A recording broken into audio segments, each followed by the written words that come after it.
And she said the only other person on the IZ was. It's weird. Yeah.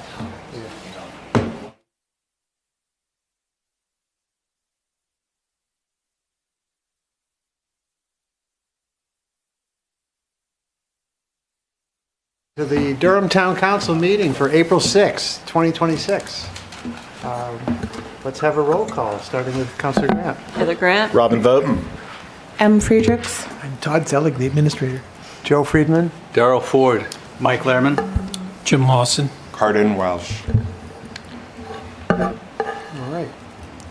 And now we'll look for the approval of the agenda.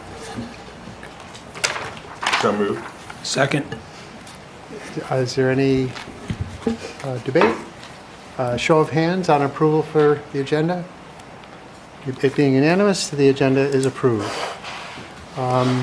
There are no special announcements today, and we have the minutes for March 23rd, and I'll make a motion that the Durham Town Council hereby approves the meeting minutes for March 23rd, 2026. Seconded. Thank you. Are there any corrections, additions, deletions, comments? I had a couple of minor corrections. I didn't get to them till today because I've been away, but on page 8, line 37, it should say town council, not city council. Page 11, line 24, cross out unanimous, since the vote was 8-1. Thank you, saw that too. And on page 14, line 27, it should be wetland and shoreland overlay district, not wastewater and sewer overlay district. Good. Thank you. Any other comments? Yeah, they misspelled Welsh on the last page. I think they were trying to see if I read it. It's a good way to try. So with those three comments, we'll vote to approve them with those comments. Councilor Grant? Heather Grant, aye. Robin Vogt, aye. M. Friedrichs, aye. Joe Friedman, aye. Darrell Ford, aye. Mike Lehrman, aye. Jim Lawson, aye. Cardin Welsh, aye. Great, thank you.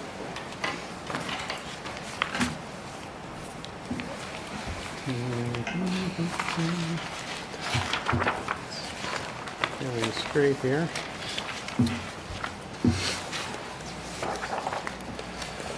Sorry.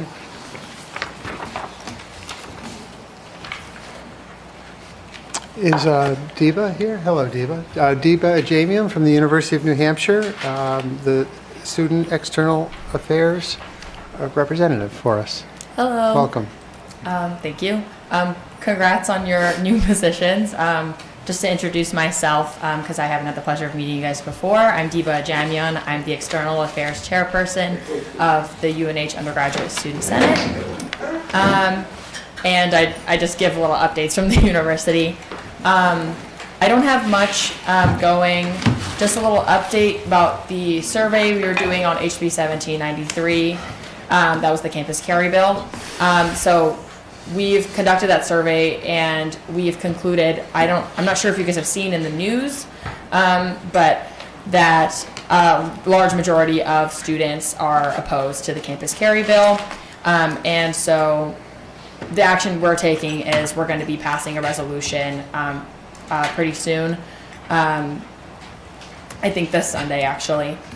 Basically taking that stance, and ideally will be me as well as student body president and vice president will be speaking on behalf of the undergraduate student body at the Senate hearing on that bill. And then just as far as the External Affairs Council, we're working on a resolution basically encouraging the university to use a different provider for CATS Cash once our contract with them is up in 2 years, and hopefully changing the provider will make it easier and more affordable for local businesses to have CATS Cash as an option. So hopefully that would encourage more students to shop at the town businesses and encourage that kind of connection between the town and the university. Yeah. All right. Is it Eva? How do you spell DEBA. DEEBA. DEEVA? Yes. I just was wondering, how often do you guys resort to a survey to try and test, different things within the community? We tend to do a few surveys every year. It tends to be more based off of each council. Like, for example, we have one for like campus structure, going out asking students about their experience on campus, like if they think snow clearing is done well or not, kind of those kinds of questions. But for this particular issue about campus carry, we felt it was really necessary to do a survey just because it's such a polarizing issue and it's being talked about a lot, and we didn't want to take a stance, even though we assumed initially that would be the stance that students would take. We just wanted to make sure before we made any statement, so we're accurately representing the undergraduate student body. Yes, I think it makes it that much more powerful. Yeah, that you did exactly. that. I have one question for you. And correct me if I'm wrong, but I understand that UNH may be closing one of its dormitories. And do you know more information about that? And I guess sort of given the housing concerns and the expense of housing generally, I also don't know, if students feel like it's more affordable to be on campus versus off. But I'd love to hear a little bit more about that background if you know anything, or if you could tell us more next time. Yeah, I'm not super knowledgeable on it. I've heard about it. I believe it's either Williamson or Christensen, and I think it's being closed to do renovations. And I am aware that the university is planning to, I don't know about all like them being residential halls, but some buildings on campus that are just super old and kind of falling into disrepair. I know that like Wolf House, for example, which is where the Sharp Center currently is located, the Sharp Center is being relocated, and they're I think closing that building down and taking it down just because it's too much of a cost for the service it's providing, just to be cost effective. But I can look into more details about the dormitory for you and report back next time. Well, thank you for your report. Yeah. Thank you. Thank you. Have a good night. Thanks, You Steve. too. Just want to acknowledge the Curtis Register arrived around 7:05 p.m. Thank you.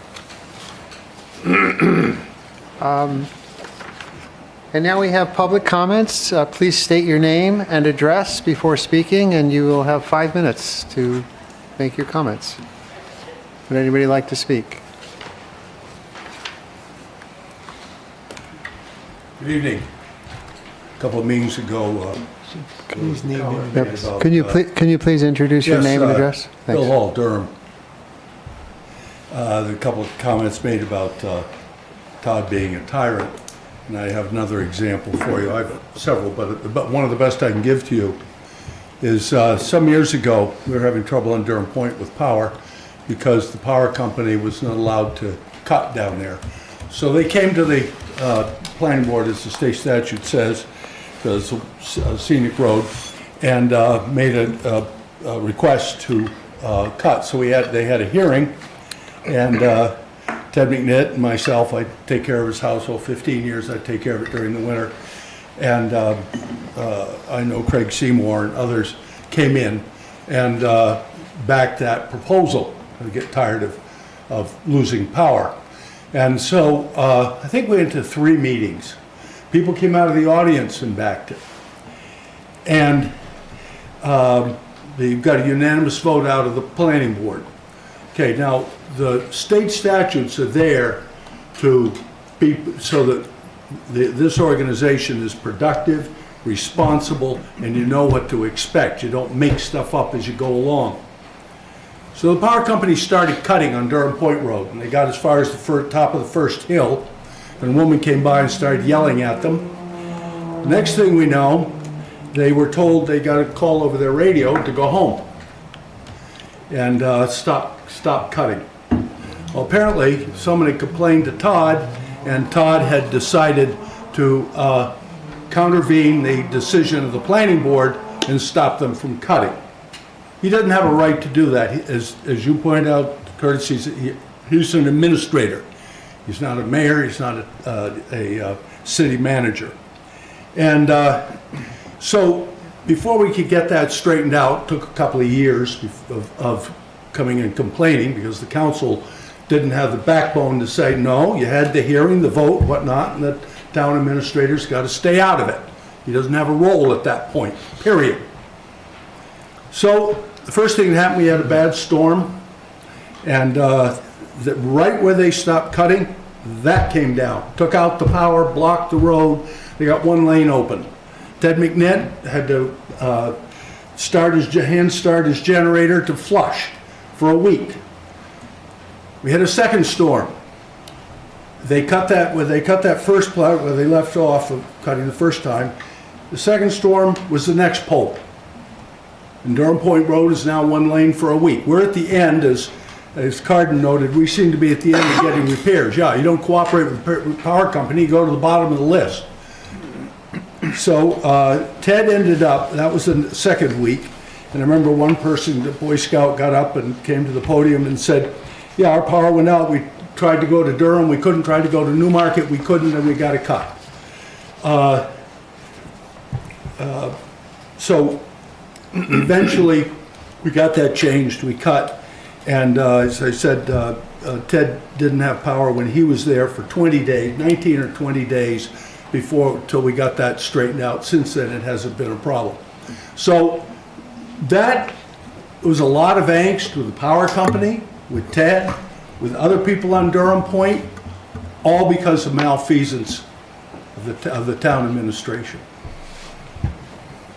So I understand that you're looking to have an economic development committee. The worst thing that happened in Durham, costing us millions of dollars, was running TurboCam out of the industrial park for no reason whatsoever. But we had someone Robin Moore, who doesn't like machine shops. This is light industry. You can eat off the floor. I've been in a couple of their buildings. Go up on 125 and take a look. So we got a bad reputation there with the people that dealt with that, and we had a lawsuit out of it. The Irving station took a year and a half to get approved. Scott Mitchell that did the Irving station, he came to me, well, we had lunch together, and he said, you know, my next one's going to be in Londonderry. I'll probably have 2 meetings with the planning board, and it's all over. What they should have done with that, but people were trying to kill it because they didn't want a gas station in the gas station district. They should have gone down to Stratham, where he did his last station, and said, take a notebook, write down what you like, write down what you don't like, and come back and we'll solve this. Instead, they had to get an extension, went on for a year and a half. Scott Mitchell's the top developer in the Seacoast. People look up to him and say, did Sawtell. So the Seacoast business people don't think very much of Durham. And getting a development committee before you repair that relationship, which you aren't going to do anytime soon. Thank you. Thank you.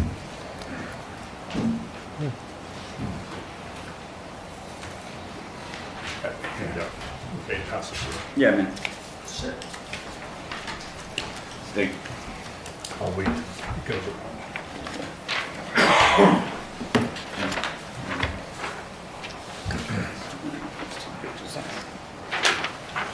Mr. Vice. Hey, Curtis. Thanks.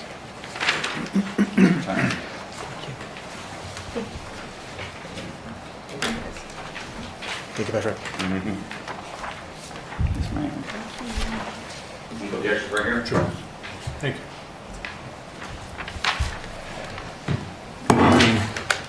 Good evening. Thank you for the opportunity to be heard today. My name is Robert McManus. Bob, could you wait a second? Yes, you've heard it. Curtis has it there. I have wet wipes. A real, Yeah, Robin's grabbing some. a real paper towel would make a difference. Thank you for. Just trying to save the electronics. As I was saying, my name is Robert McManus. I live at 26 Old Piscataqua Road, and I'll be brief and I'll be gone. I'm here tonight to speak about authorized unissued debt. This is an obscure financial issue that I'm sure rarely comes up. It is the former budget director for the City of Concord It is an issue that is near and dear to my heart. As a quick refresher, authorized unissued debt is the funding or budget for a capital project that is authorized through a resolution. Typically, it's part of the annual budget resolution related to capital projects.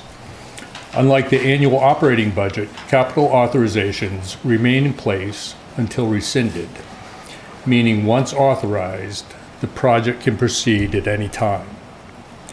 The pages that I handed out are from the town's annual financial report from fiscal year 2024, the most recent on the town's website. Those pages show authorized unissued debt as of December 31st, 2024. On the second page, the backside of the page that you have, the total amount is $21.8 million for capital projects that have been authorized. When combined with fiscal years 2025 and 2026, authorized unissued debt would be over $32 million. When I asked about the $21.8 million, what I learned was that some of the projects may not get built. So why not just leave them on the books? I think there are a few good reasons council may not want to just leave them as authorized capital projects. First is budget distortion. These projects are authorized, therefore the funds are available to be spent. Capital project budgets don't go away unless they are rescinded and deauthorized. Second, debt and financial misrepresentation. Leaving projects that are no longer needed misrepresents spending commitments to residents and bond rating agencies. Third, financial risk. Unintended projects create confusion about which projects will move forward and which projects will not. There are risks associated with starting a project that is no longer needed, but has the necessary expenditure authorizations in place. Fourth, transparency. Authorizations should reflect actual intent to proceed with capital projects. Fifth, good governance.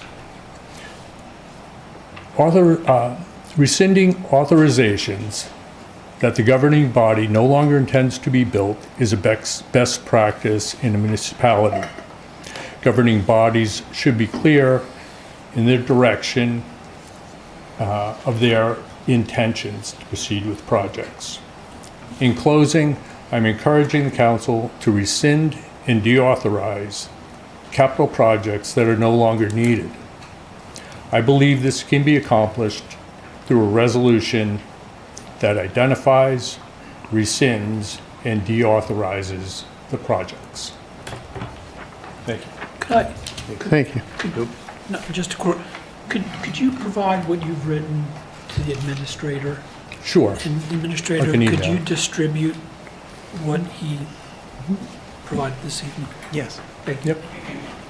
May not be exact, but I'll try and get it. Most of it. I added a few things. I just don't type that fast. Thank you.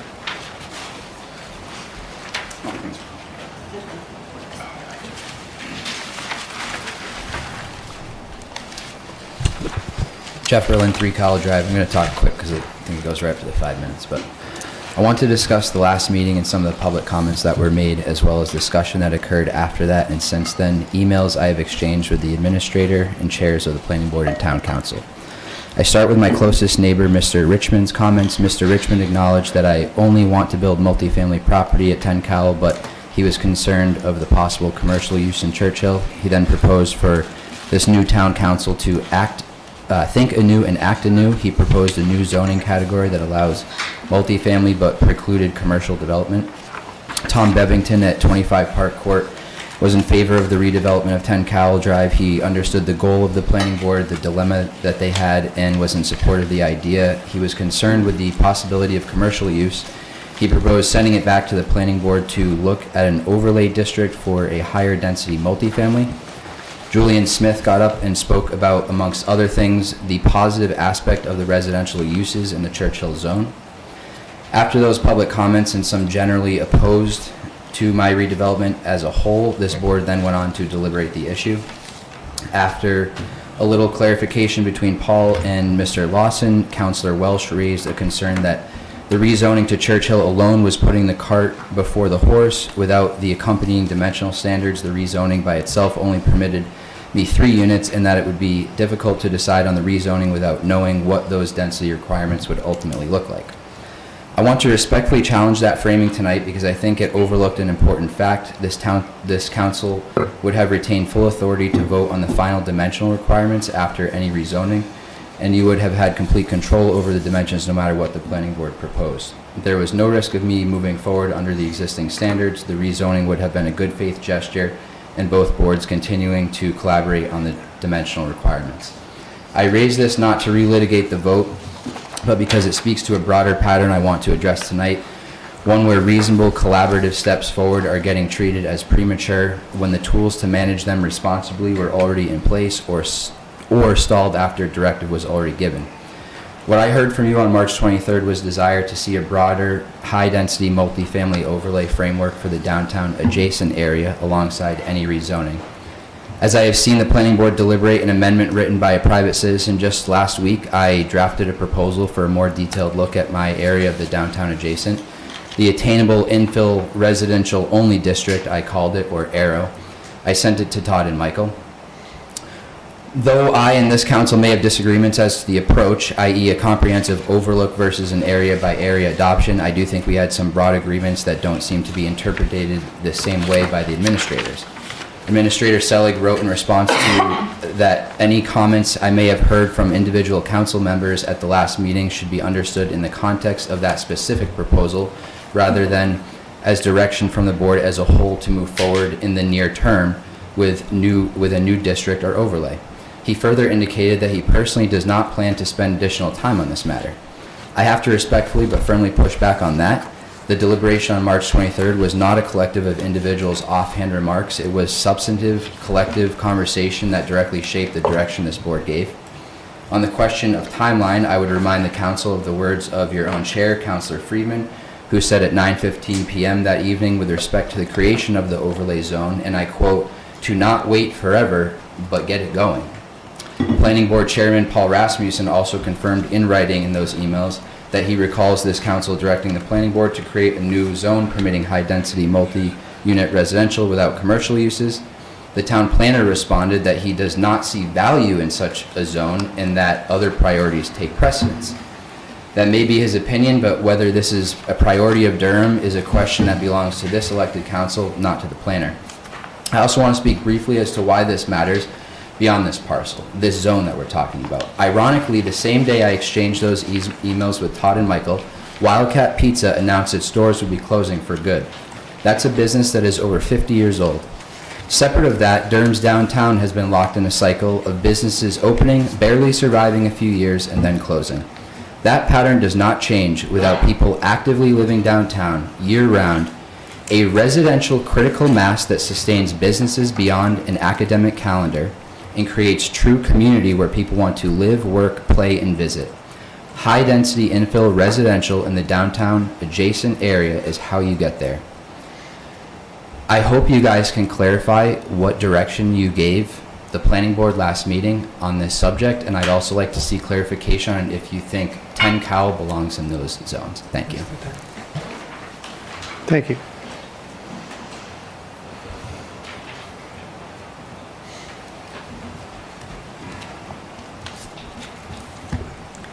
Good evening, Robin Mower, Britton Lane.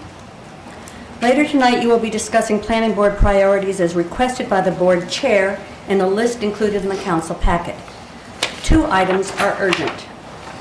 First, please give highest priority for the board's immediate attention to our architectural design standards, which are included in our site plan regulations. These will have a significant and lasting impact on our downtown and are likely to be needed in the very near future, given that downtown parcels have recently changed hands and other ownership transfers may be in the works. While a few suggested changes to the document may require extended consideration, others are straightforward. This should not be a lengthy and onerous undertaking. It is critical to the future of our commercial core that the board takes seriously the architectural design advice of Doug Banks, whose 30 years of professional experience and specific guidance for Durham most certainly should take precedence over board members' personal opinions and AI-generated summaries. Chair Rasmussen also appended a note of concern regarding architectural design standards. He wrote that he is, quote, worried we make ourselves a target for another unfair zoning practices law. That concern may be unwarranted. I'm not an attorney, but I occasionally read land use attorneys' commentaries. I will quote from case law here regarding zoning for aesthetics. A 2012 New Hampshire Municipal Association law lecture titled Re-examining Your Zoning Ordinance highlighted a town's right to zone for aesthetics. Referring to a 2007 court case involving the city of Concord, the lecture's authors noted that, quote, the court explained that the State Zoning Enabling Act grants municipalities broad authority to pass zoning ordinances for the health, safety, morals, and general welfare of the community. As such, the court held, municipalities may validly exercise zoning power solely to advance aesthetic values because the preservation or enhancement of the visual environment may promote the general welfare. That 2007 ruling echoed a 1993 ruling for the town of Conway, affirming, quote, as valid the purpose of the ordinance to promote aesthetic values include preserving scenic vistas, discouraging development from competing with the natural environment, and promoting the character of a country community. Second, what is not on the list is another high priority issue, which is requiring accessory dwelling units, or ADUs, to be owner occupied with appropriate relief for unusual circumstances, such as professional sabbaticals. I believe that topic is on the agenda for Wednesday night's planning board meeting.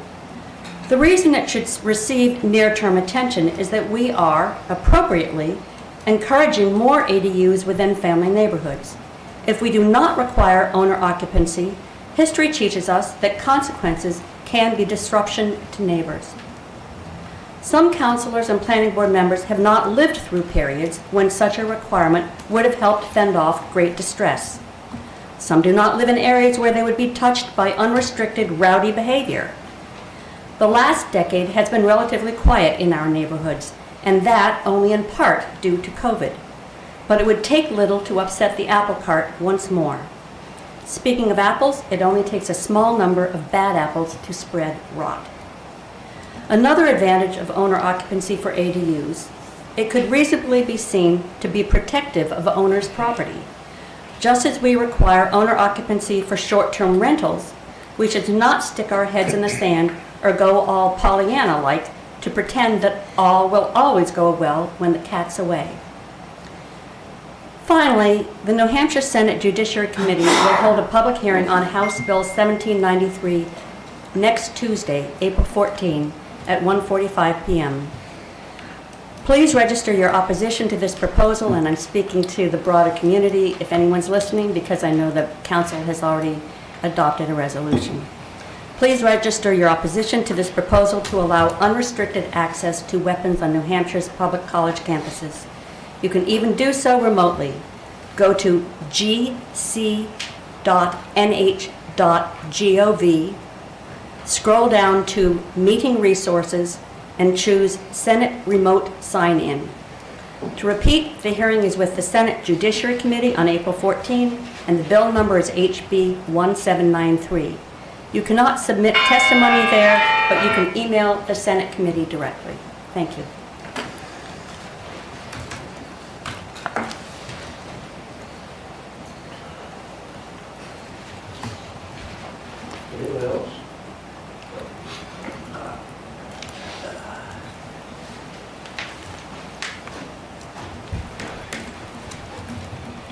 I'm Julian Smith, 3 Chesley Drive. I want to thank 5 members of the council for appointing me to the Conservation Commission, and say that sadly I must resign from the Conservation Commission at the present time because it has come to light that no more than 2 members of the Planning Board may serve on the Conservation Commission. Something that happened in the past, by the way, without anyone finding the relevant RSA. I want to speak tonight to Administrator Selig's comment at the time of my appointment to the Conservation Commission that my statement, my argument that the VHB, the company that prepared the report, knew what the town wanted it to conclude. Well, if they didn't know, they were not very bright. When I left the council 11 years ago, it was fairly clear that most people in the town who came to meetings on this issue did not want to see the mill pond removed. Why? It isn't really whether or not VHB knew what the town wanted it to conclude. It's what VHB wanted to conclude, perhaps. But the bigger question is, why did the town hire expensive consultants to tell it what it needed to do? Aren't there enough intelligent people in this town to say that, well, we know there is no danger to life and property if the dam suddenly collapses, which is unlikely to happen given the shallowness of the pond, etc., etc. So why hire consultants who then have been hired to do the work they recommend? Now, let me give you one example of the problem we find with hiring consultants like VHB.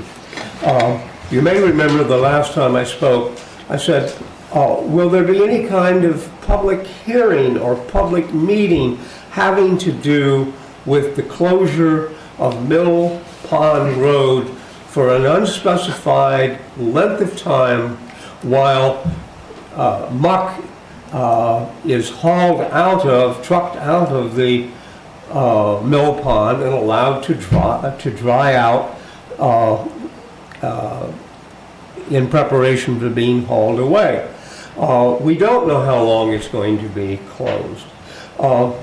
Mr. Selig, when I asked that question, suggested I talk to the Director of Public Works, and I got in touch with him. And he said, well, Public Works basically has nothing to do with this, that the consultants are required to hire a professional traffic consultant to tell them what detours people should take. Those who live in Faculty neighborhood or live in Woodridge or other parts of the town north of Main Street, there are basically only 2 realistic ways to get around. If you're coming from the east to get to Faculty neighborhood or Mill Road, you either have to do the Pettybrook, take Main Street west, take the Pettybrook circuit, get onto Mill Road, onto Main Street, back onto Mill Road, or if you live further out, then you have to go to Bennett Road and turn right to get to Packers Falls Road and your neighborhood. This detour could have been planned very simply. We know that we cannot use Smith Park Lane for a number of obvious reasons. We cannot use a private road that crosses the community church property. But guess what? I think a lot of people are going to do that. So why hire consultants? I know. I'm done. Thank you. Okay. Thank you.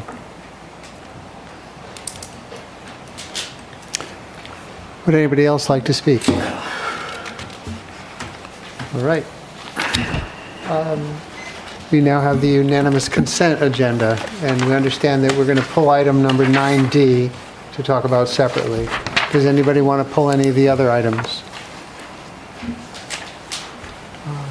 Without seeing any, I will make a motion that the Durham Town Council hereby approves on first reading ordinance 2026-04, amending Chapter 175 zoning, Article 2 definitions, and Article 12.1 use and dimensional standards, Section 175-53 table of uses of the town code to permit electrical vehicle charging stations as an accessory use in all zoning districts and as a principal use in all commercial zoning districts, and schedules a public hearing for Monday, April 20th, 2026.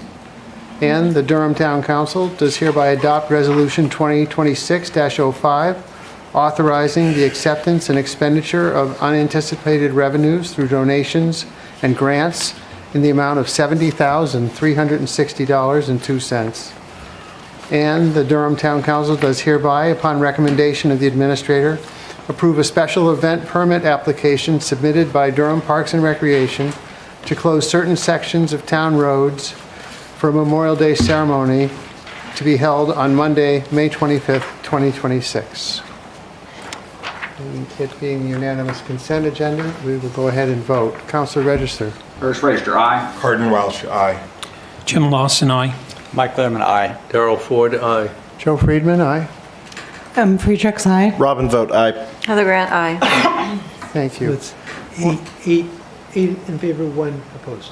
I said aye. You said aye? Yeah. Okay, sorry. Unanimous. So nine in favor, thank you. I'd like to recognize, too, those donations totaling $70,000, the generosity of the people in town and businesses and others that made those contributions. And it's sure appreciated by many in the town. Councilor Lawson asked that number 9D be pulled. So, Councilor Lawson, would you like to talk about 9D? So I noted in the council communication that for 180 Piscataqua Road, the recommendation is to deny, and I think that's what we're basing the vote on. However, in the packet of information provided by the assessor recommends for that property that due to litigation that the council take no action. So I note that discrepancy, and I believe that if we passed it as presented, then in fact we would be taking action. So, do you want to make a motion with the amendment that accepts that property? Or changes the Sure, unless motion there's on that feedback, property? we don't need to. I mean, Yeah, so basically, the way in which Darcy Freer had handled this is how Jim Rice had handled it previously. A non-action by the town as of July 1st is a denial. And so I think that to be consistent, the thing to do would be just to note that there was an error in the council communication, and number 8, McLean and Mackey, 180 Piscataqua Road, the recommendation should be simply no action. And that will, for the record, be a denial. But given that there's litigation, that's the recommendation. Okay. Do you have anything else? So- That's correct. And I'm sorry, Darcy. no, and it's okay. And honestly, this is how Jim Rice used to handle it, and I know that's what council was used to seeing, so that's how I've been handling them. In the past, in my experience, I would normally just flat out deny it based on pending litigation. So if council would prefer me to do that, I can go that way, and I have no issue with it, because either way, I'm technically denying it. It's I only noted the discrepancy. I'm fine with passing this as then. That's fine. yeah, no, it's totally fine. You should absolutely feel good fine. that people actually read. Yeah, no, it's good. Are there any other comments? Just a question, did we receive anything from the tide line owners in regards to abatements? We did. I have not acted on it yet. Okay.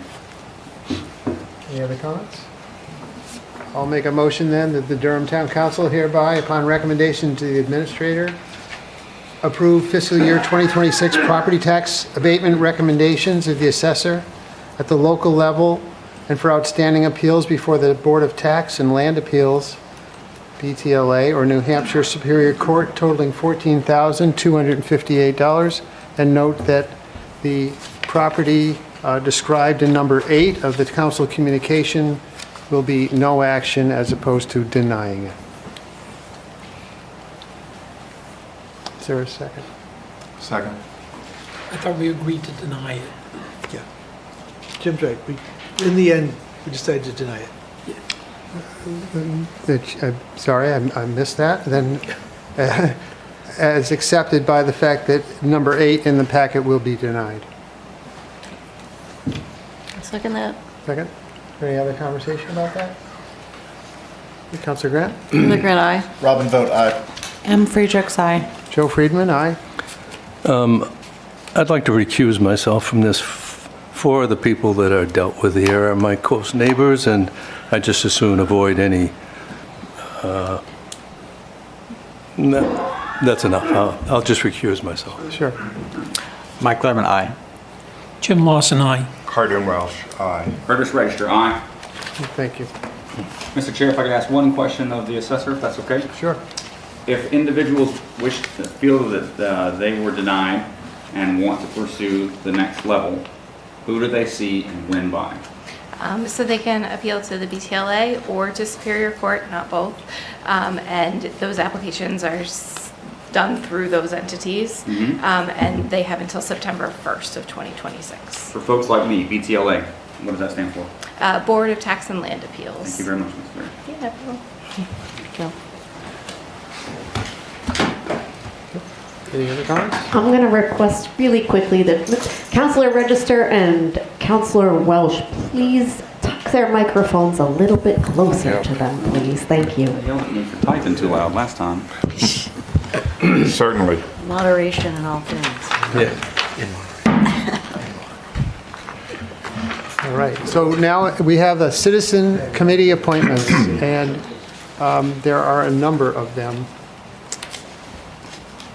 that we're talking about appointing. Everybody read the packet. Do we want to have any discussion before I make a motion? Well, Councilor Welch? You're going to make a motion for all of them at once? Yes, unless you have Okay. another way to do it. So I would like to say something. I did receive some concerns from constituents about Paul Rasmussen, but they were primarily about his role as chair as opposed to as a committee member. Paul and I spoke. We had a good conversation this morning. He agreed to take these concerns under advisement in the future.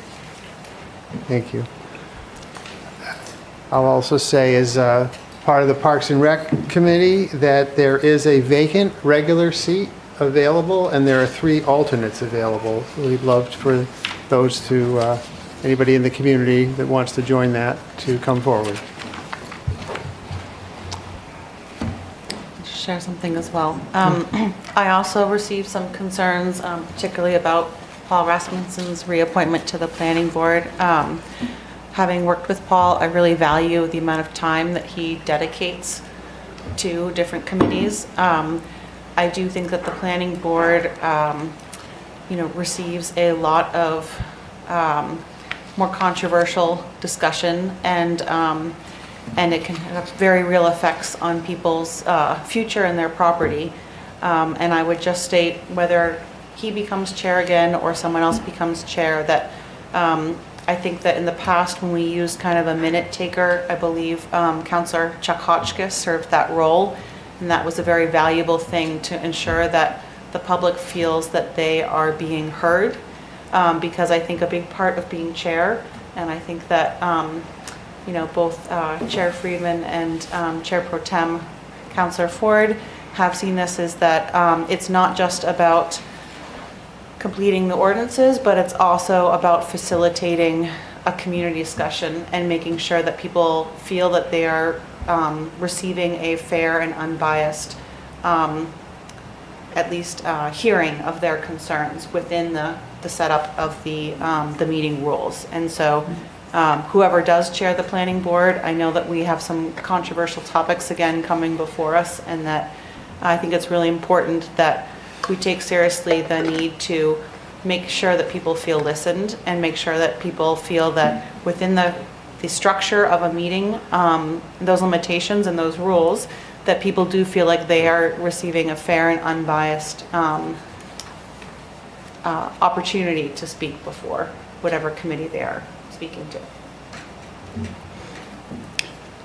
Councilor Register? I just want to say that for the Agricultural Commission, Mr. Manello and Mr. Cassidy have been tremendous value adds and have been very enthusiastic in support of doing external workshops for residents, doing tree clip-ins and chicken tendon, corn roasts, and then a farm day specific support, as well as Mr. Manella has been essential in corralling the capstone student projects for the Agricultural Commission, particularly with the current one ongoing in the with their data overlay of usage of land and farm historical data.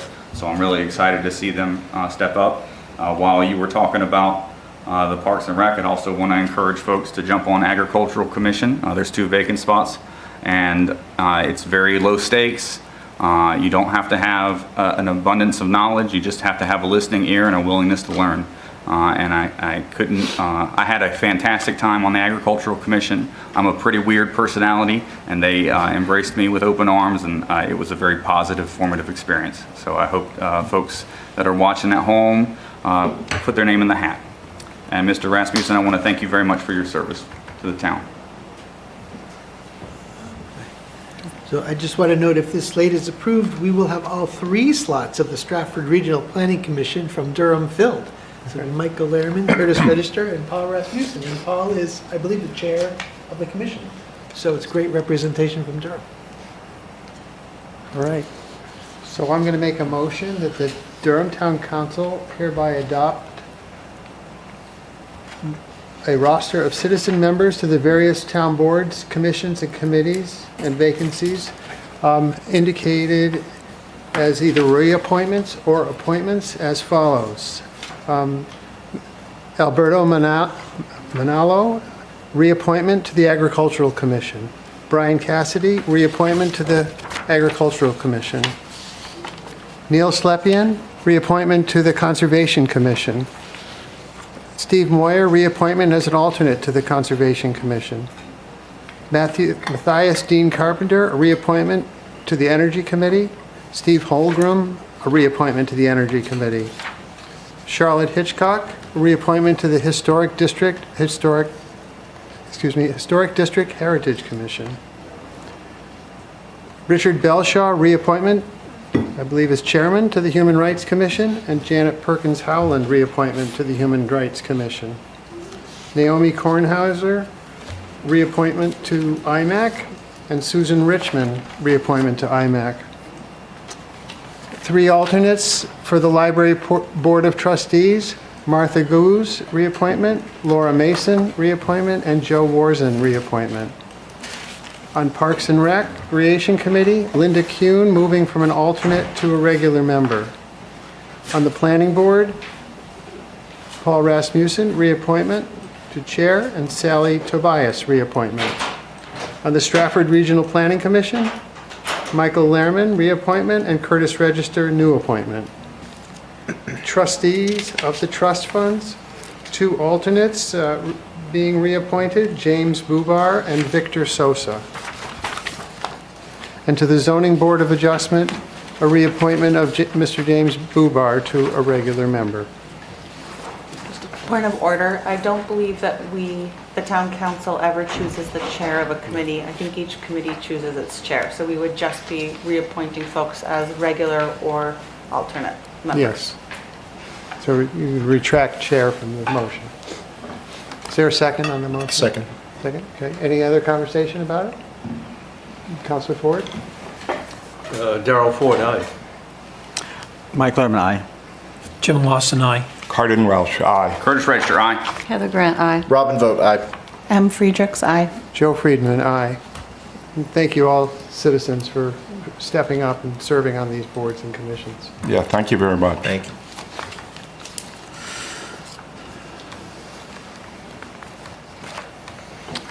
There are no presentation items, and there's no unfinished business tonight on the agenda. So we can start with the Council Administrator Roundtable. And Councilor Ford, would you like to start? Yeah, I have nothing new to add. The Conservation Commission has not met since our last meeting, so hopefully I should have a meeting before the next council meeting. Councilor Lerman? A couple of quick things. With regard to the SRPC, just to make a note for the town council, the budget has been challenging this year for the SRPC. They're running a slight negative loss for the first 6 months of the year, but hope to be able to gain that back. And they do have years that they're slightly under in terms of meeting their budget goals and slightly over. They're usually pretty close to the wire, but that's kind of just where they're at.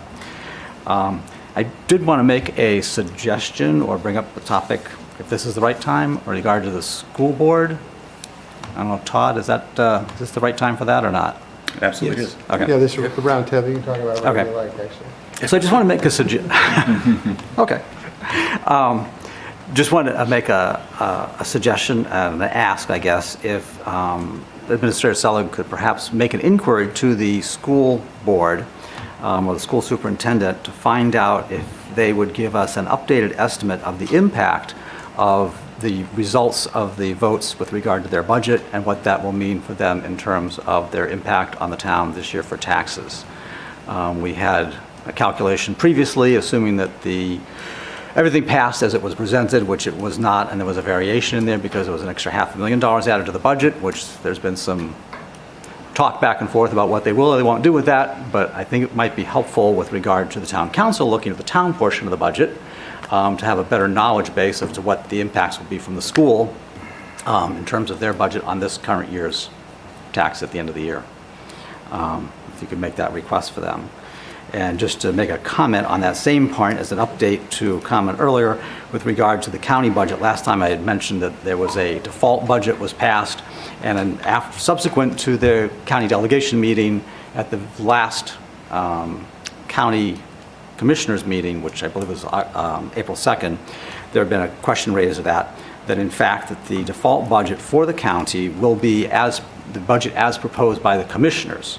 It doesn't default back to last year's with regard to counties. So that means that there would be a 5.97% increase in the county budget based upon the requested budget by the commissioners for this year. Before you go on, can I ask two questions? One, back to the school board. In terms of budgeting, I read that Portsmouth is challenging or is paid under protest the insurance increases that were presented mid-year out of budget. That's from the school care, and which they did to multiple towns all around the state because they didn't have their budget or projections correct. And the county has also gave a bill to our town in the middle of the year because of their cost overruns, and they've also seemed to have a closed Hutter House too after running it for a number of years. So I appreciate you keeping an eye on them and maybe focusing on that school care issue as well for Durham. Just, is that the right insurance group that should the school be using? We don't have control of it. Right, I believe, but it hit all of our taxes because Stratford Regional Planning Commission does the same thing in terms of insurance for their workers' comp and those things like other health insurance. I believe that the issue with that, because I did read in the Seacoast Online, I believe this is a self-insured pool, essentially. And as such, under the agreement that each entity agrees into that, if there are deficits, they do have to make it up. So, I understand nobody wants to get a bill mid-season. And I don't know what the bill is that the invoice you're referring to in terms of the county to the town, but the county did do a supplemental budget request, which I had mentioned a while ago. The mid-year one. Right, and that wasn't specifically to that. That was actually more driven. It was a healthcare cost issue, but it was more driven by the fact that a single prisoner who had been at Mass General for several months, the expenses for that were I guess it was close to $500,000 because of the sheriff, deputies and stuff having to go back and forth and transport, et cetera. So I don't think it was the insurance for like employees or anything. I think it was just this one prisoner. Thank you. Do you want to And, continue? and if also just to comment on the Hyder House issue, because that was also in the minutes of the county commission from April, either April 2nd or the one right after that. But the issue with that is apparently, and I had commented before, that the cumulative budget deficit of the county nursing home over the last 10 years was $66 million. And in their notes, in their minutes, they indicated that Hyder House, at least last year, was a $3 million operating loss as part of that county, because it fits under the county nursing home budget. And that was, they had an average daily census of 3.3. It means 3 people on average were being served every day, which is an incredibly small number for operating an entire hospice facility. To have a $3 million loss, you're losing basically $1 million a day. I mean, $1 million a year per person being served. And that can be carried over into the nursing home. So I don't think may not represent the same loss that it was represented to be in terms of the community service. That's the county story from me. We appreciate that. Oh, last item for me also. Just wanted to thank all the department heads. I finished my orientation today. And I would just sort of comment that in general, which I've sent most of the notes already, I was extremely impressed with the caliber and the professional manners of all the department heads. Really good people. I mean, having to spend an hour or two at each person and getting to know them better. Very favorable. Yes, they are. Thank you. Councilor Lawson? 3 things. The parking survey starts this week and will continue out through most of the month. When I figure out when we need volunteers to augment the parking staff and myself, I will let people know. And you can have an exciting day counting cars. Yes. We will be really into it. It is actually kind of cool in a juvenile sort of way. I even have the only way it clickers works, to make it easy. The Energy Committee meets tomorrow night. They'll be selecting or electing a new chair and vice chair.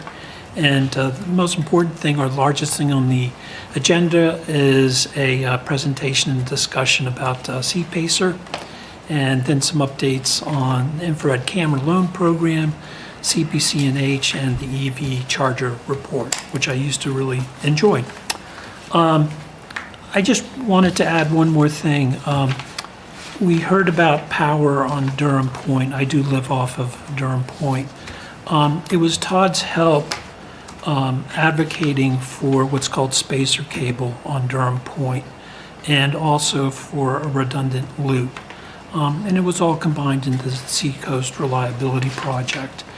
To my knowledge, since the spacer cable was put in, I don't believe we've had a single outage on Durham Point Road associated with that infrastructure and that cable.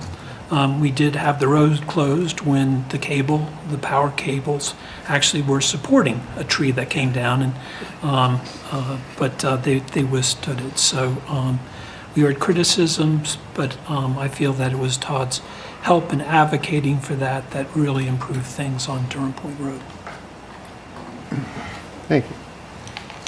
Councilor Welsh? Yes, I have nothing to state. The Historic District Commission meeting is on Thursday, and there's no agenda yet that I've seen.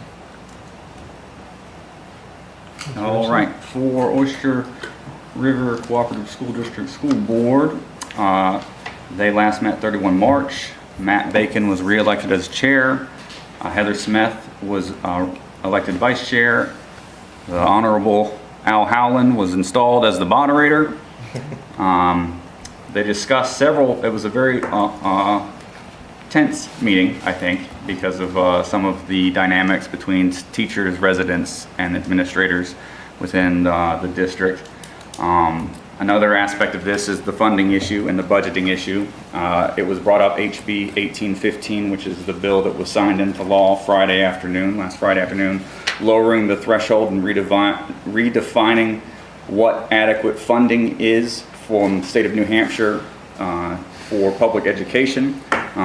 Instead of abiding by the Supreme Court's rulings that New Hampshire is not funding its public education per its own New Hampshire state constitution, which has been ruled twice in recent history, they changed what adequate funding means. And so now the policy is no longer based on the number of students for their formula for getting state support to public education, but it's now based on performance goals, which is going to cause a widening gap in less impoverished areas. Additionally, written within the bill, it attempts to sidestep judicial influence of oversight in its judicial review of education policy. And so they wrote in there specifically that education policy does not have anything to do with judicial review. So that was brought in for a significant discussion. Good news is the pancake breakfast at Moharriman went. I attended and ate some pancakes and they were delicious. It was very well attended with over 1,000 attendees. 20 April to 24 April is Public School Volunteer Week. And so if you're looking for ways to get involved or to get your kids out of the house because they're driving you crazy and it's I think spring break week, take them over and have them rake leaves or help clean up the teacher's supplies or reorganize the books.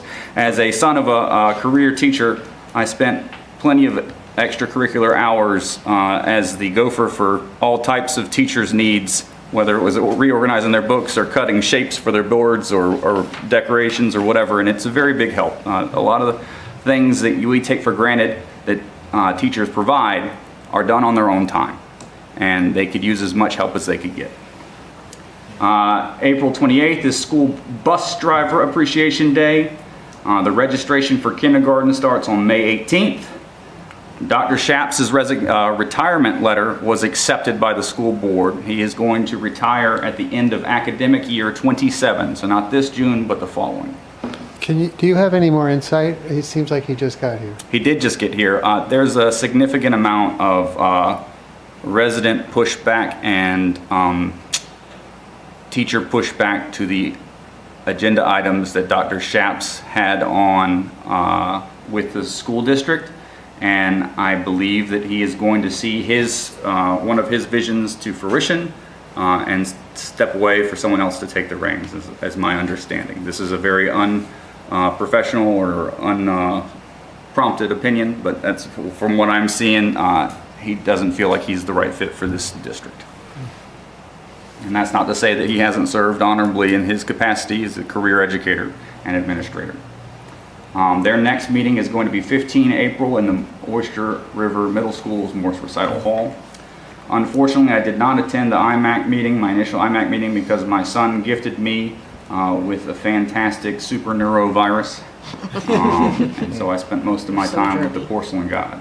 But I read the minutes here, and so now correct me via email or in person if I'm misspeaking here. But they talked about Sustainable Nature-Friendly Light Bulbs project, which is the yellow light bulbs to keep the bugs from dying, is slowly moving along. There's a New Hampshire Recycles Expo in Concord on May 18th. They're talking about doing a potential screening, they being the IMAC, a potential screening at a local Durham venue of Plastic Detox, which is a documentary on Netflix. They are working through the sustainability newsletter, which they're going to be eagerly putting out for residents to read and to keep updated on new sustainable initiatives, as well as ways to make it easier for you to recycle at your home. The IMAC folks reached out to our separate boards and committees, and 7 of 9 committees responded. So I'm very grateful for the other committees that took time to answer the questions within the sustainability newsletter and put their input into the IMAC, and I'm very grateful for that cross committee collaboration. And then this one's my favorite, Sips of Science, which is a UNH initiative that brings scientists together at a brewery and they have a drink with people in attendance, and then they discuss some type of topic over the next course of an hour and a half. I think that's a great idea. The IMAC was discussing trying to do something like that for Durham and talking about how to make it easier to lower the bar, the threshold of, and the fear of making sustainable habits a daily habit. And I think that's a great way to reach people. But are you telling me that Nell Neal's going to be sitting in a bar with a bunch of people? I mean, I didn't speak for Nell, but I would definitely sit in the bar. Several members are also reading a book called The Problem with Plastic, How Can We Save Ourselves and Our Planet Before It's Too Late by Adam Mahoney. And so I will have that on my to-do list as well, but encourage anybody else that wants to pick it up. IMAC is reading it, and our next meeting will be 15 April. I wanted to inform the council that I will be absent from the next town council meeting. I got invited to the Ukrainian Action Summit in DC, and so I'm going to be going there from 19 to 22 April for networking and see how we can help Ukraine. So I'll be out of pocket, but I'll make sure I watch the riveting YouTube and hold myself accountable to whatever I owe. Pending any questions, that's all I have. Thank you. Thank you. Go ahead. You neglected to mention the breakfast, April 12th. You've mentioned it for Well, I'm the no last longer 3 AgCom, times. but you're right. April 12th is the Lee Grange Hall breakfast for the Agricultural Commission and the Stratford County Farm Bureau. So thank you very much. And August 1st is Farm Day. Thank you, Mr. Ford. I do a quick question about the light bulbs, because I was part of a group, I think, that kind of got that going. What's IMAC's plan for that now? I don't have an answer for you as I wasn't in attendance, but I can ask that question and get back to you, Councilor Friedrich. I could also email Nell directly, that's All right, fine. I appreciate it. Thank you. Councilor Grant? Okay, so the planning board met on March 25th. We had an approval for the 2-lot subdivision at Stratford Avenue, and they're still trying to figure out what they'll do for the, I know there was some issues in interaction with you on the driveway, but it's approved, and the driveway thing is figured out after the fact. It's not really part of the planning purview. And then we had the public hearing on the zoning amendment for the increase in the Central Business District 1 to the 5 stories and 60 feet. Due to some miscommunication,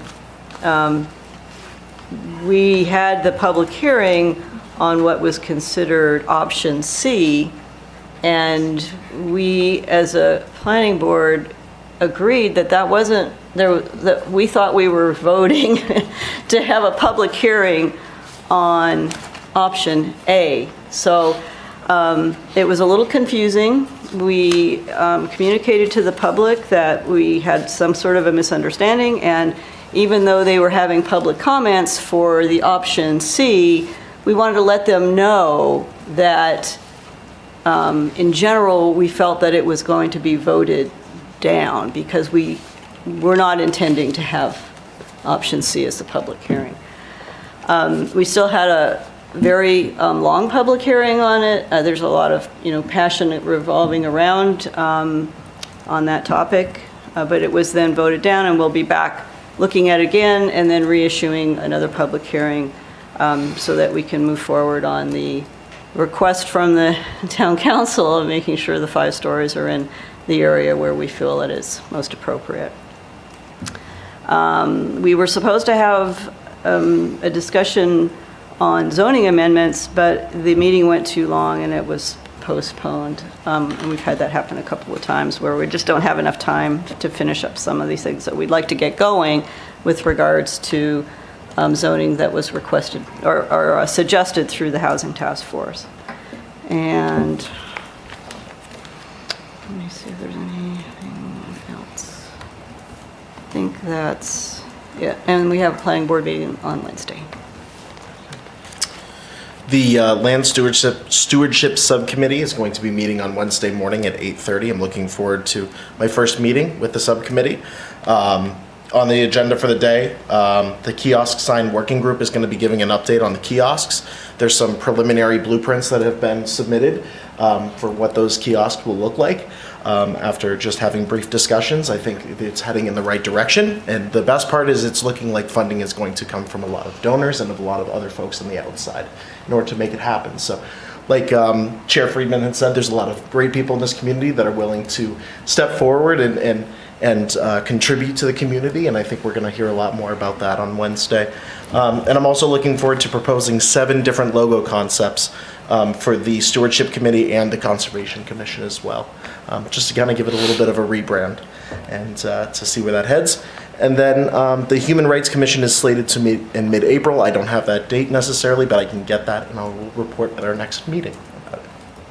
Thank you. Councilor Field? All right, the DBA and the Cemetery Committee have not met since our last meeting. I did want to sort of put this in the back of people's brains to think about a little bit. I think it's been coming more to my attention and thinking in the bigger political scene, but I think it's a helpful thing is I know that we do, you know, at the council level, we are reelected every 3 years, and a lot of our committees are now operating. I think last year, maybe we finalized that all committees have a 3-year renewal period where people are reappointed. I wonder if we would want to have some discussion, and it could be part of the goals or not, but whether it makes sense to have any conversation around term limits. I mean, we currently the president has a term limit, but pretty much no other politicians do. And is that something that is helpful and for something at all for us to think about at even the local level, to encourage new blood to come into some of these committees and to the council? There's value certainly in the institutional knowledge, but also do we sometimes get in a rut by having the same people be on the same committees or on the council, you know, for over a decade or something. I'm just putting it out there for people to think a little bit about. I guess it could be a part of the goals discussion as well. Okay. That's it. Yeah. All right. A few things. The first was on Saturday morning, the Parks and Recreation Committee had the annual egg hunt, and it really was terrific. And so what I think of standing there, you know, the families come and they line up to enter into the turf field area. And the line stretched on Saturday all the way from the gate up into the parking lot, out into the drive, and it's like swelling back into the school waiting. And there must have been 500 people or maybe more who attended. And so no one else was thinking about this, but I was. As we sit in the budget process and we think about services and what services people really take advantage of, I think it's important to keep that kind of a turnout in mind. Like, it's an incredible turnout, and that's the kind of turnout we have for many of the town-wide activities downtown that Parks and Rec puts together. So it really helps to foster, I think, a sense of community. So I just wanted to note that. Second is, as I've noted in the past, and now it's official, our business manager, Gail Jablonski, will be retiring from the service of the town after 39 years on October 16th. And we have kicked off a replacement process. The ad went out on Friday, and so there are about 30 days for people to respond. And but in the meantime, I'd like to start to pull together a group to work with me to interview candidates and help decide who's the best fit to fill the position. And I was hoping that there might be 1 or 2 members of the council who'd be willing to participate as part of that process. So I didn't know if any of you would. So we've got M, Curtis, Cardin. I'll participate. Okay. So 4 might be a lot, simply because. I'll back away. Yeah, right, I'll back away if you. So I think like 2, maybe 3 would be okay. But just I want to include other groups and people, and I don't want the selection group to get like unwieldy. I'm happy to be taken off. Me too. But it's valuable to have somebody who has experience of a CFO or other business Yeah, experience. you can't be taken off, sorry. Yeah. It's a good try. I'm happy to be an alternate if someone with more expertise wants to take over. So, so how about Cardin, M, and Curtis? Would that work? I'm fine with that. Would you be But I'd okay also with don't that? want to overload you as well. Nope, I think that'll work. So Cardin, M, and Curtis. All right, thank you. I also want to let you know that we are in the process of updating our municipal website. Our current site is with a company called Civic Plus. We've been with them for many, many years. And we opted, for cost reasons, to remain with Civic Plus with their new module and package of software that runs a web system, because their old module is now kind of defunct and is not updatable any longer.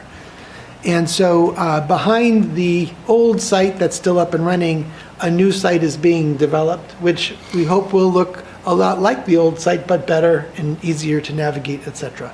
So Luke Vincent, Karen Edwards, Craig Stevens, and I have been spending quite a lot of time meeting with the web designers to try to get this thing going.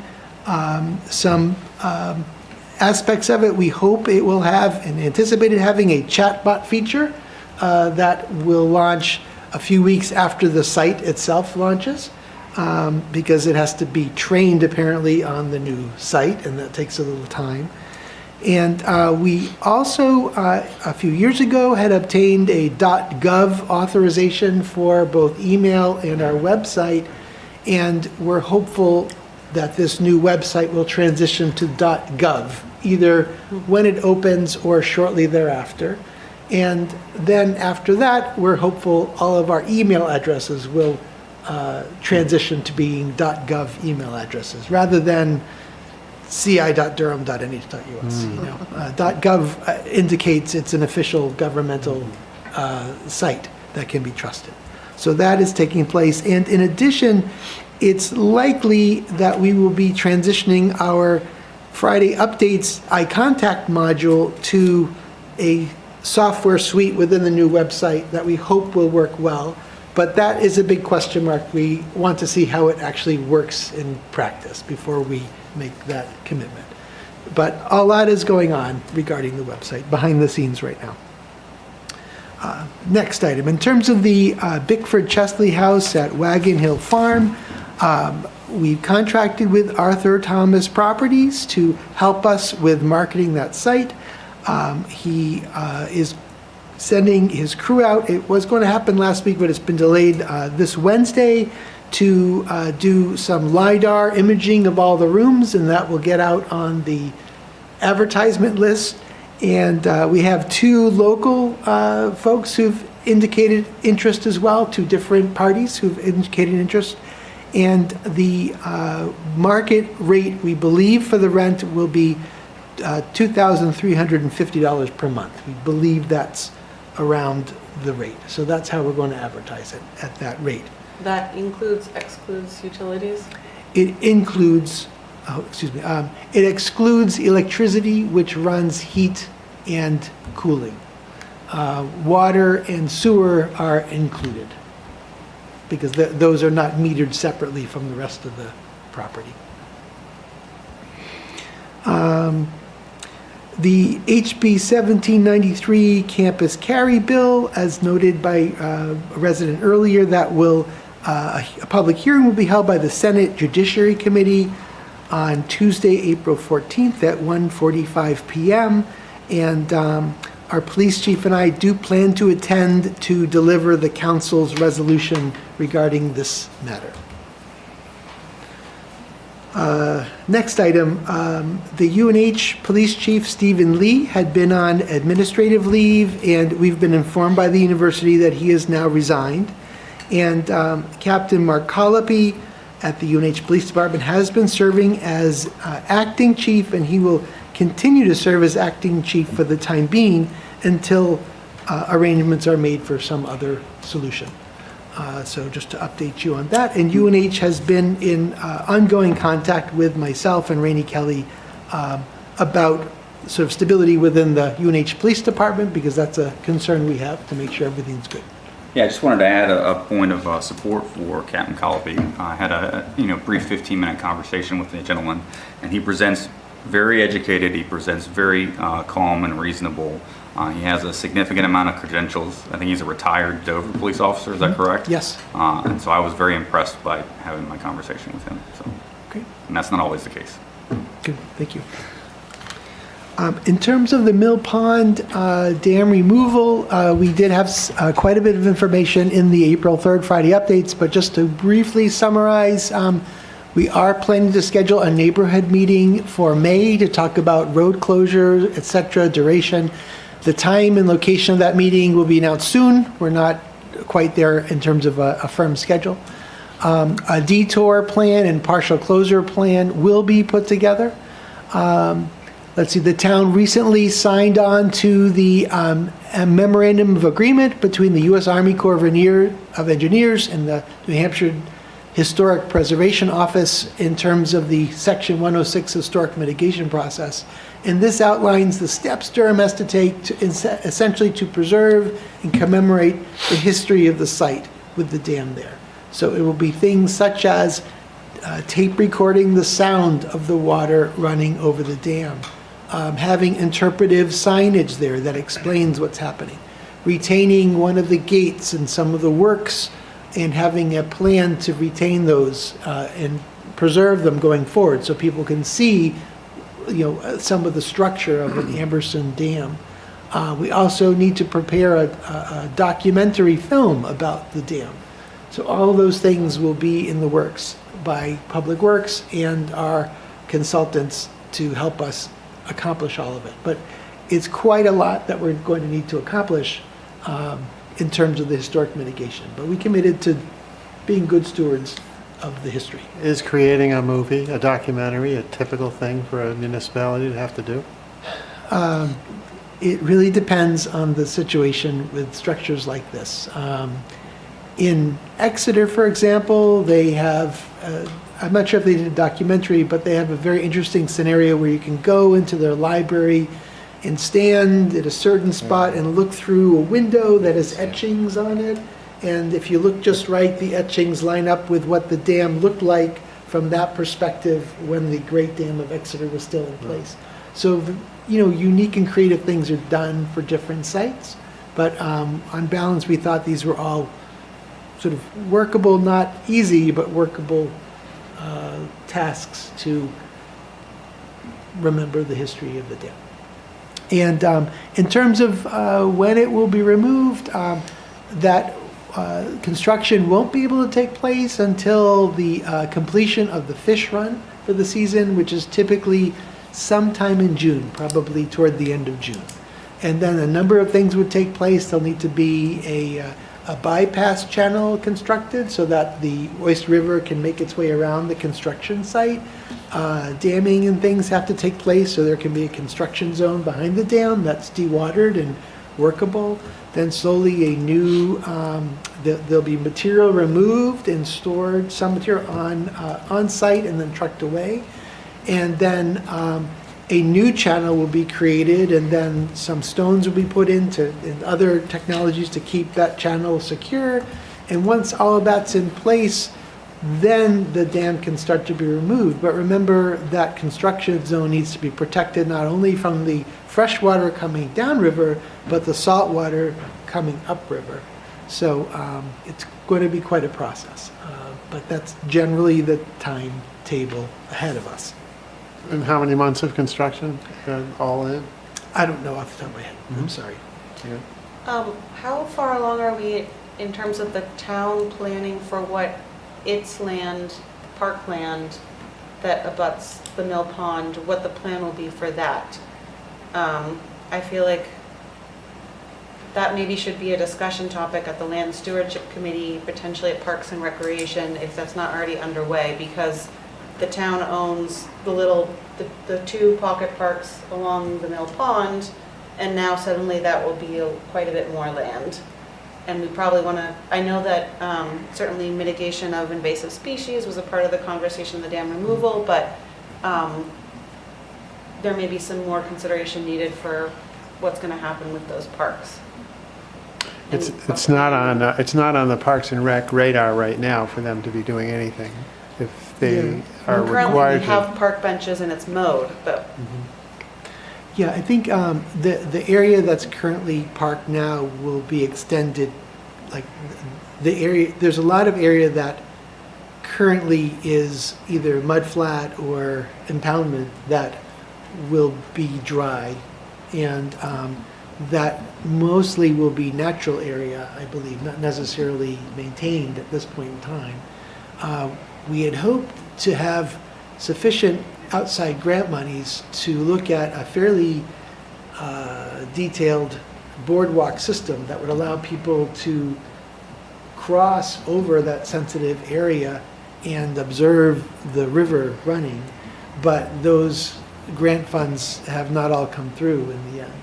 So let me inquire, and we can get some additional information for you on what it might look like.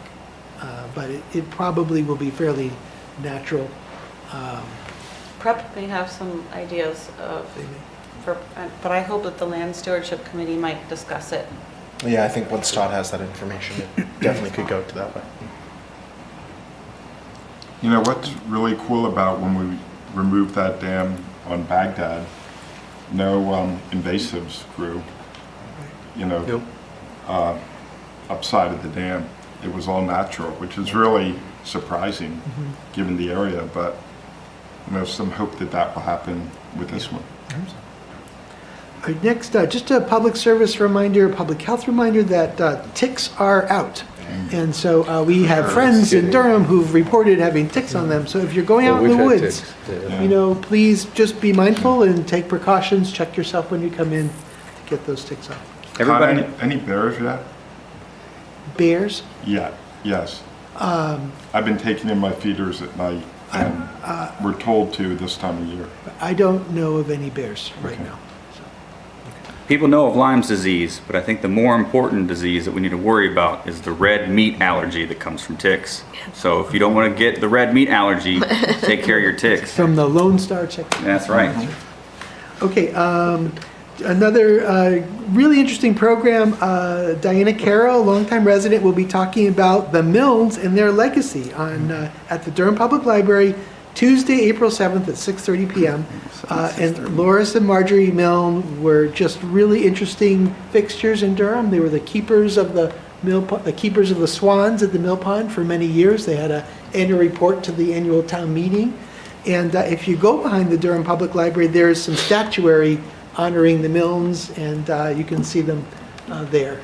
So I think this will be a very interesting lecture for those who would like to hear it. Next item, we've been notified by our long-term town labor attorney, Joe McKittrick, that after 45 years of service to the town, he will be retiring. And so Joe has just been a part-time contractor, but he's been a great partner for all this time. And so I'm going to begin the process of trying to find a replacement labor attorney. So. Yeah, he was very good. Will you be looking for a law firm as opposed to a single practitioner that is focused and specializes in HR, and particularly bargaining unit negotiations? Yes, ideally it's the latter, someone who's very specific in collective bargaining and labor relations. And ideally it's a single person, because I'd like to have a single point of contact who really comes to know the bargaining units and the issues and the people involved. That's been one of the benefits of working with Joe all this time, is he's really known everybody, and it's been helpful. It doesn't have to be one person only, but I'd love to find kind of the right person. It could be a firm too. I'll follow up with you later. Okay, that's great. I don't have any firm or person in mind right now. As time permits, I was going to start putting some feelers out, so that'd be helpful. Any suggestions you have? Or it could be the right person in a firm. Yes, Yeah. absolutely, yes. Just a little information. So there was a question about the BTLA, the Board of Tax and Land Appeals. So I just thought I would comment on that from earlier in the meeting. So if somebody is unhappy with their local assessment, they have two paths they can go. First, they file an appeal at the local level. That's what occurred here, and the council approved or denied some tonight. If anyone was denied, they can choose by September 1st to appeal. They can go to Superior Court, but it's a much more formal, complex, legalistic framework, and often you need an attorney to help advise you to navigate that process. The other path is a less complex path, which is the State Board of Tax and Land Appeals. So there, the state has a tribunal.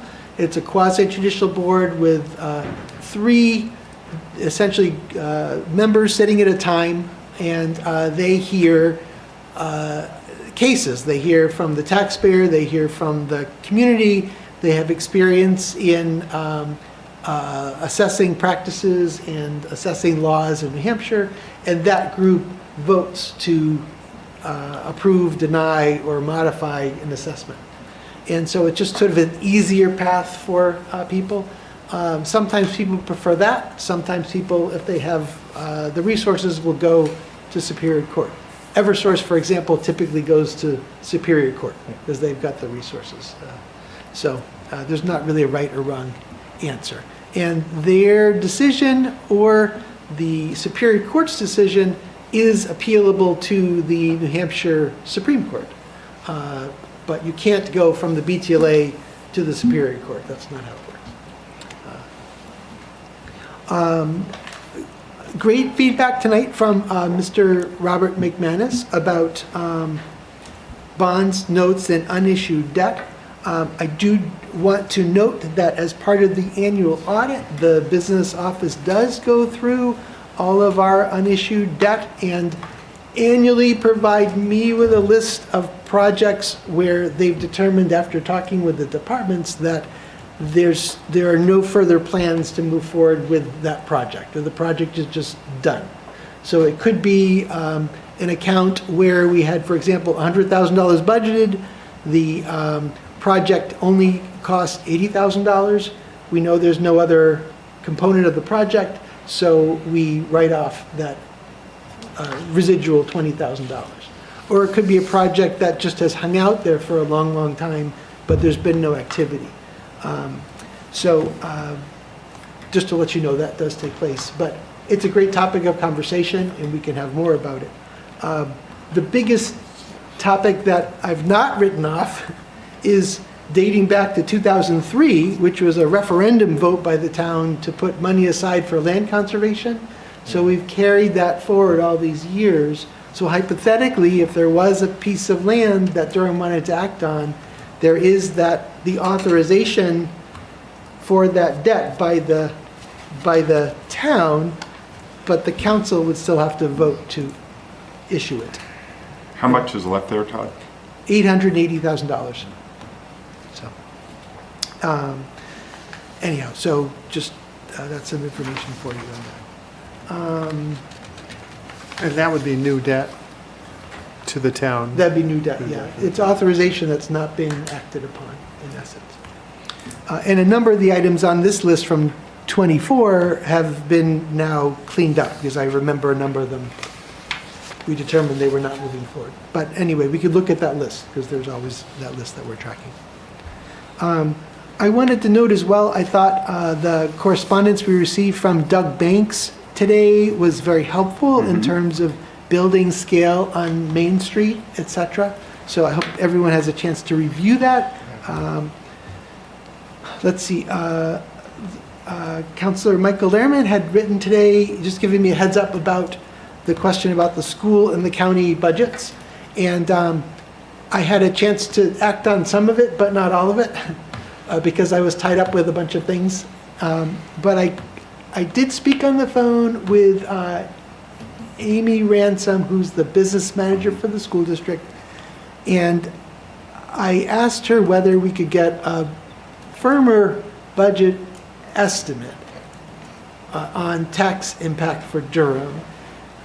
my question was a little different than what you had just said, which was given what was actually approved at the school meeting versus what was proposed. And I will follow up with her about that. But my broader question was, the school offered a projection back in like December or January, and I was wondering whether it would be possible to fine tune that projection. And her response was that it's dependent on three things, which they won't know the answer to until probably August or September.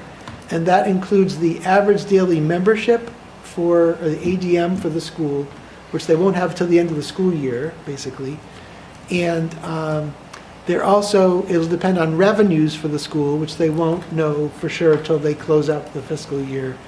And the third is, it'll depend on whether a community is doing a revaluation in this coming year, she thought. And I'm not sure about that. So, and I don't know if any of the communities are, I know we're not. I don't know if Lee or Madbury are. I don't know what their plans are. Right, and that was, a note to that effect was in the letter that I forwarded you that came from the Department of Education. Okay. Which indicated that, first of all, I think on that, I think they used the data from 2 years before, Okay. prior. Okay. But that the DOE's position was that the school is capable of giving an updated estimate based upon the information that they have available from the towns in terms of they can check on the revaluation issue. Okay. And whatever the current enrollment is, you're almost at the end of the school year, you have a pretty good idea of what enrollment's looking like, that they can update from what it was when they were doing the budget work a few months ago. Okay.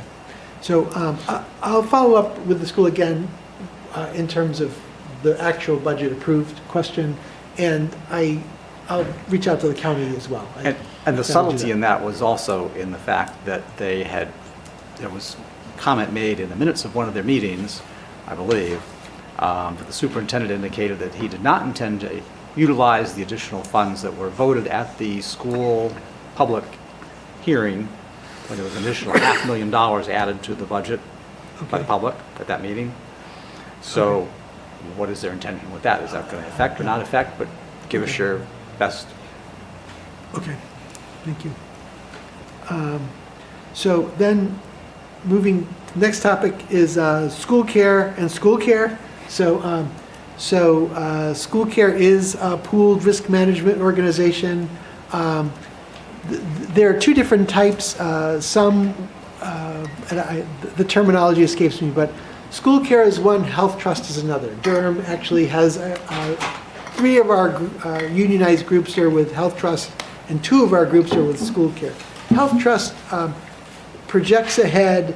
They build in a more substantial reserve, and if their projections don't come true, they will not give you a revised billing mid-year.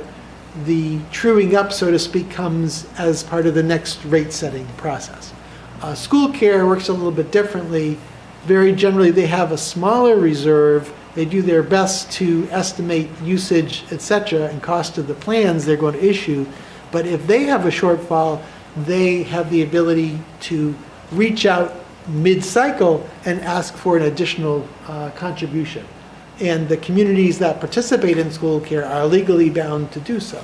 So in Durham's case, we are part of school care, and we had to find an extra $100,000 or so mid-cycle to contribute to school care, which we did do. There is legislation at the state level to try to address the confusion that exists around these self-managed pools and the two types of pools, but the legislature so far has not resolved how it's going to deal with it. And I've written some correspondence to different legislative committees about that I've shared with all of you. The other issue with school care is that they had been providing for many, many years a set health insurance package for the town, and they informed us last year that they were no longer going to provide that package. And the package provided a copay to see a doctor, increasing it from a $10 copay to a $20 copay. And then the prescription drug plan as well increased in cost as well. And so we notified our non-union employees and our union employees covered, which includes our police officers. And School Care had agreed, or initially they were going to end that coverage by December 31st of this past year. They agreed to extend that date for us to June 30th of this year. But it's unlikely that we will have negotiated a new contract with the police officers by then. And that puts us in a position where we've notified the Police Officers Association that we're not able to offer the insurance plan that was in essence outlined in our collective bargaining agreement. And the officers have expressed the association has expressed some concern about that. So we're trying to work that internally and with School Care and with Joe McKittrick, our legal counsel, to figure out how that might play out. But it's taking some cycles to work through that at this time. On a positive note, the revised School Care plan is a less expensive plan than the prior plan was. So the town does not see savings, but they cost less than it would have cost if the change had not been forced upon us. And then finally, with the comments we heard this evening about tree trimming on Durham Point Road from a resident, I just would like to note that those similar comments have been made for probably 20 plus years to council after council after council. And while some elements of what were stated were accurate, many were not. And there have been numerous instances over the last 25 years when Eversource has come to do trimming. In some cases, they had gone to the planning board and gotten the permissions they needed in advance. In other cases, there were some situations where they acted without the proper approvals and had to be directed back to the planning board. And there are other instances where approvals were given, but it was unclear whether certain trees were included as part of those approvals or not. And then there was another lengthy gambit when the Seacoast Reliability Project was going through the process maybe 10 years ago, and Eversource agreed ultimately to install 3-phase and protected lines on Durham Point Road, which really helped to solve the issue. But please note that residents on Durham Point Road love the character of their scenic road and are extraordinarily protective of the canopy. And the planning board has worked diligently to be responsive to Eversource's desire on one hand to have wires that are not being taken down, and the residents' strong desire to preserve the look and feel of that scenic road. And so it's a very complex scenario up there. And I will say I agree with the resident. I would like to have seen much more significant trimming much earlier on, but there is a process as outlined. And I will note, I think the particular incident the residents noting, there were several town councilors who brought to my attention that there were trees being trimmed, and it was unclear whether they were on the list of what the planning board approved or not. But again, I'm thinking back like 23 or 24 years ago, so it's kind of totally irrelevant now. I did want to, if I can, ask a question and then reinforcing comment, or actually reverse it. Learning is occurring at a minimum, right? Because the trees that we're planting on the Madbury Complete Streets project are trees specifically picked, based off of your understanding, to not impede the power lines, to not grow out in such a canopy way. So we are learning as a town, so that's one thing. And two, second is a question tangentially related. I don't know why you procked my memory, but you did. In the Friday updates, this is relative to Mr. Smith's question about a meeting in regards to the Mill Pond Dam removal. Is there a date set for that neighborhood meeting that I read about in the Friday updates, or is that still in the works?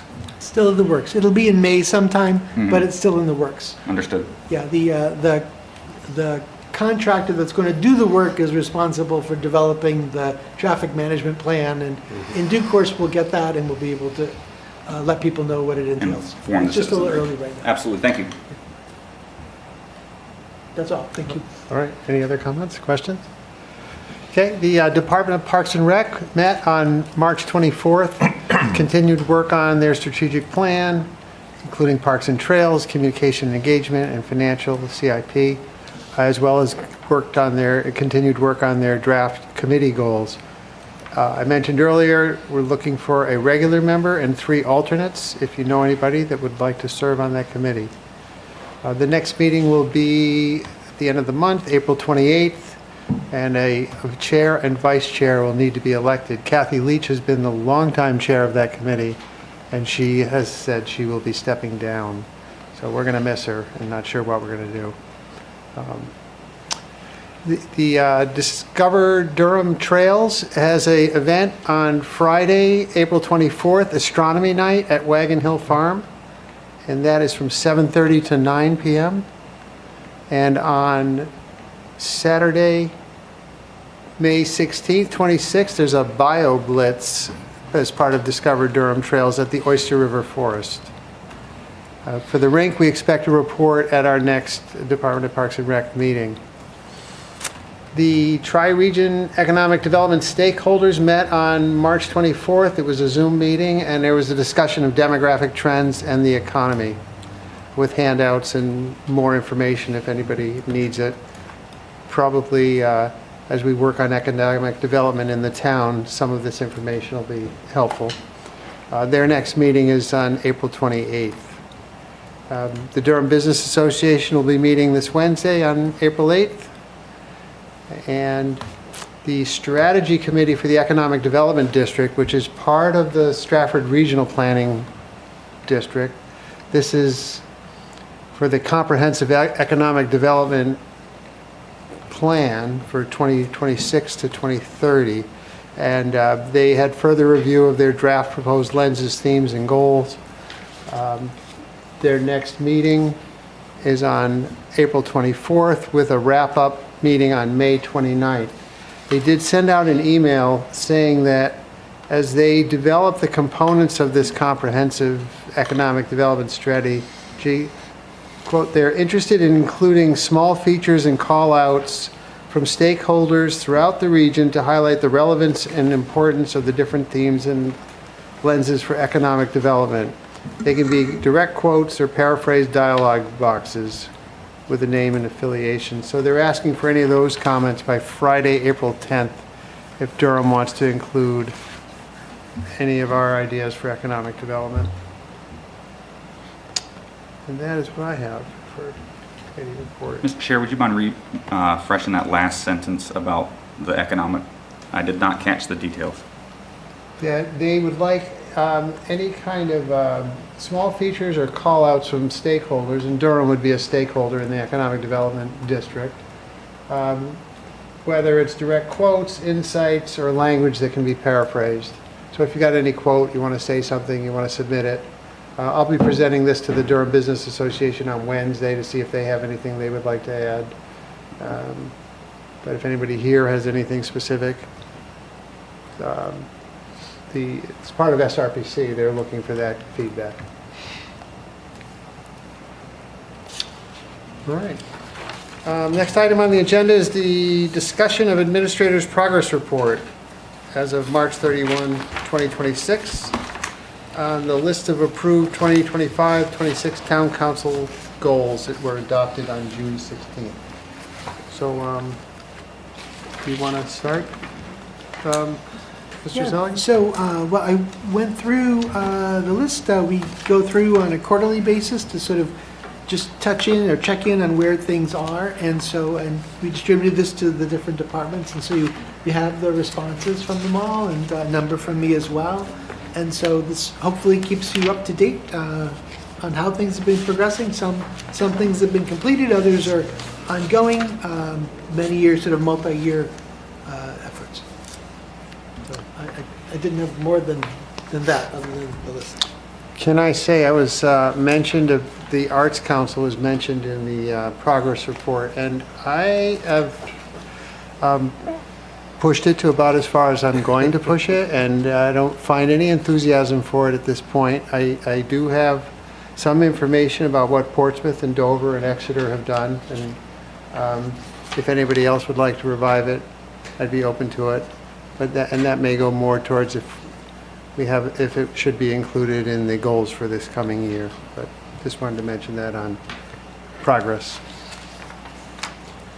For the goals for the coming year, I did put out a solicitation to boards and committees and departments to get ideas from them, and those are all coming in, so I'm hopeful to have sort of a consolidated, aggregated list of all of that for you as part of our next goals conversation, but I don't have them all yet from everybody.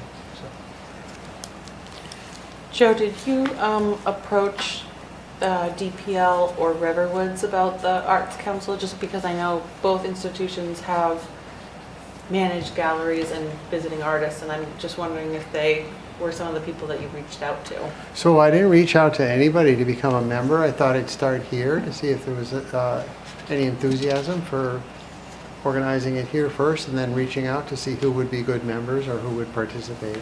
I think those are excellent places, and they'd probably participate in some sort of arts initiative in Durham, but I've not reached out directly to either one of them. In regards to what Administrator Selig was talking about and the goals, we have those suggestions that came to us in the last meeting from the treasurer, Carl Van Asselt, and I will say that they were considered at our agenda setting meeting, and some of them may go forward, and I think as we do our own goals, we may include or not include some of the things that he was talking about.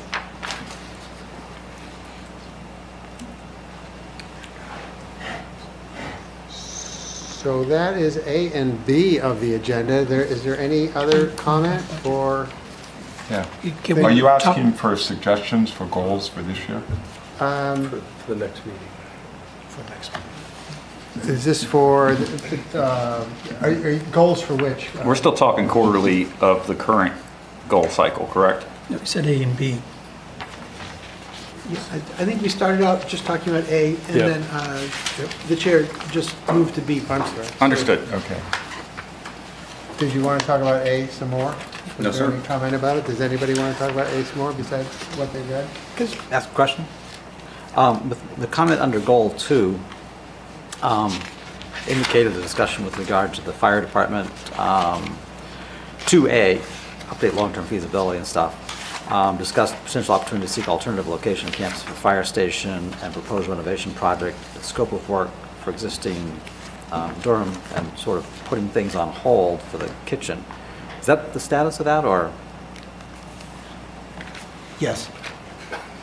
Yes. I don't believe that we would have sufficient funding to move forward with a kitchen renovation, et cetera. So the fire department's working basically on the basics, the alarm system, the generator system, sort of just fitting out basically the new space with some carpeting so that it's usable. But the complete like demo and relocation of where the bunk rooms are, the kitchen is, that is on hold right now. And the chief's also, well, we're not sure how things will progress with a new station. My bet is that that will not occur for many, many years. UNH is not prepared for it. Durham, frankly, is not prepared for it. And although we had agreement around the pad on Waterworks Road, and that would be possible, the new master plan that was in the last master plan focuses on B-Lot as a possible site, which would be ideal, but that would be a change, and we'd need a sort of a design for that. And the question there is, well, where would it be? Would it be somehow integrated into Babcock Hall, which is graduate residence hall that UNH has considered potentially renovating or closing or relocating? could that somehow be renovated to be a fire department and other things around there or not? There are questions about where the faculty will park, because the faculty have sort of first dibs on a lot of that lot, the rear portion of it, and I think that will be a question for contract negotiations with UNH and the faculty. So I think we'd be doing well to sort of finish these basic upgrades to the existing facility and kind of take a pause and see where things go from there. Yeah, actually, Mike and I were over there last week, and it looks a lot different from the time I was there several years ago. They've really made some nice upgrades. I wouldn't say it's nice now, but it's much more kind of livable, presentable, and it's safer, Yes. which is a key thing from last time than it was before. So they've really been able to stretch a buck and do a good job over there, make it a lot, I think, better for the firemen. They work 24-hour shifts. They have to spend the night. They have a room there. I know that I wanted to take away their TV, but they're they have to wait there and pause and kind of decompress after something before they go out on the next one. So I thought it looked pretty reasonable. I don't know what you thought, Mike. Yeah, bunk room's a little cozy, but Yeah. Yeah, the kitchen didn't look bad at all. I wanted to encourage, reading the cost savings efforts with trying to combine services areas. Understanding Madbury is kind of looking elsewhere, but I was encouraged to read that Newmarket is someone you've communicated with and potentially looking at overlaps of services. I think as the burden of schools and as the burden of normal services continues to be downshifted on the municipalities, it is going to be to all of our benefit to see if we can't find efficiencies in the collaboration areas, because we all need fire, we all need collection services, we all need police officers, we all need all those functions, and finding ways to help offset redundant costs and capabilities would potentially be life-saving. Now, that's one reason we have a good school district, is because we consolidated with Lee and Madbury. We made one school district. If we had 3 separate ones, it would be even more expensive. So, Well, we'll go ahead and continue a discussion about the development of the town council goals, if anybody would like to say anything about the coming goals. yes, I would. I think we have to do we've seen a lot of pushback from the people in town about the budget, and they don't even know what's going to hit them, because the impact of this year's budget isn't going to be felt in their taxes until December. So take what they're paying now that they're upset and add 15% to that. That's what they're going to see in December. So I think we have to be very rigorous with this budget, and I would like to propose that we do a goal that's below inflation for this coming year. Now, we have a kind of a budget group, Jim, Mike, and I, and are sort of looking at it. We want to propose something, but I'd like to get people thinking about the fact that we should be below inflation this year. There's a number of reasons for that, but I think the goal is going to be tougher, and the town is going to have to deal with it, because I think it's not sustainable to keep building on things that are above inflation and above development. I think if that's the case, excuse me. Just to add a little bit more to what Carden was saying, is one of the challenges we're going to have actually became apparent when we asked Gail for an updated fiscal forecast. And I'll try and explain what this challenge is and why what Carden is suggesting I think is going to be very important. So with the projects that we approved for this fiscal year, the town is going to need to bond $6.75 million. And we will go and place those bonds with the New Hampshire Municipal Bond Bank in July of 2027, which means the interest on that $6.7 million and the principal doesn't hit until 2028.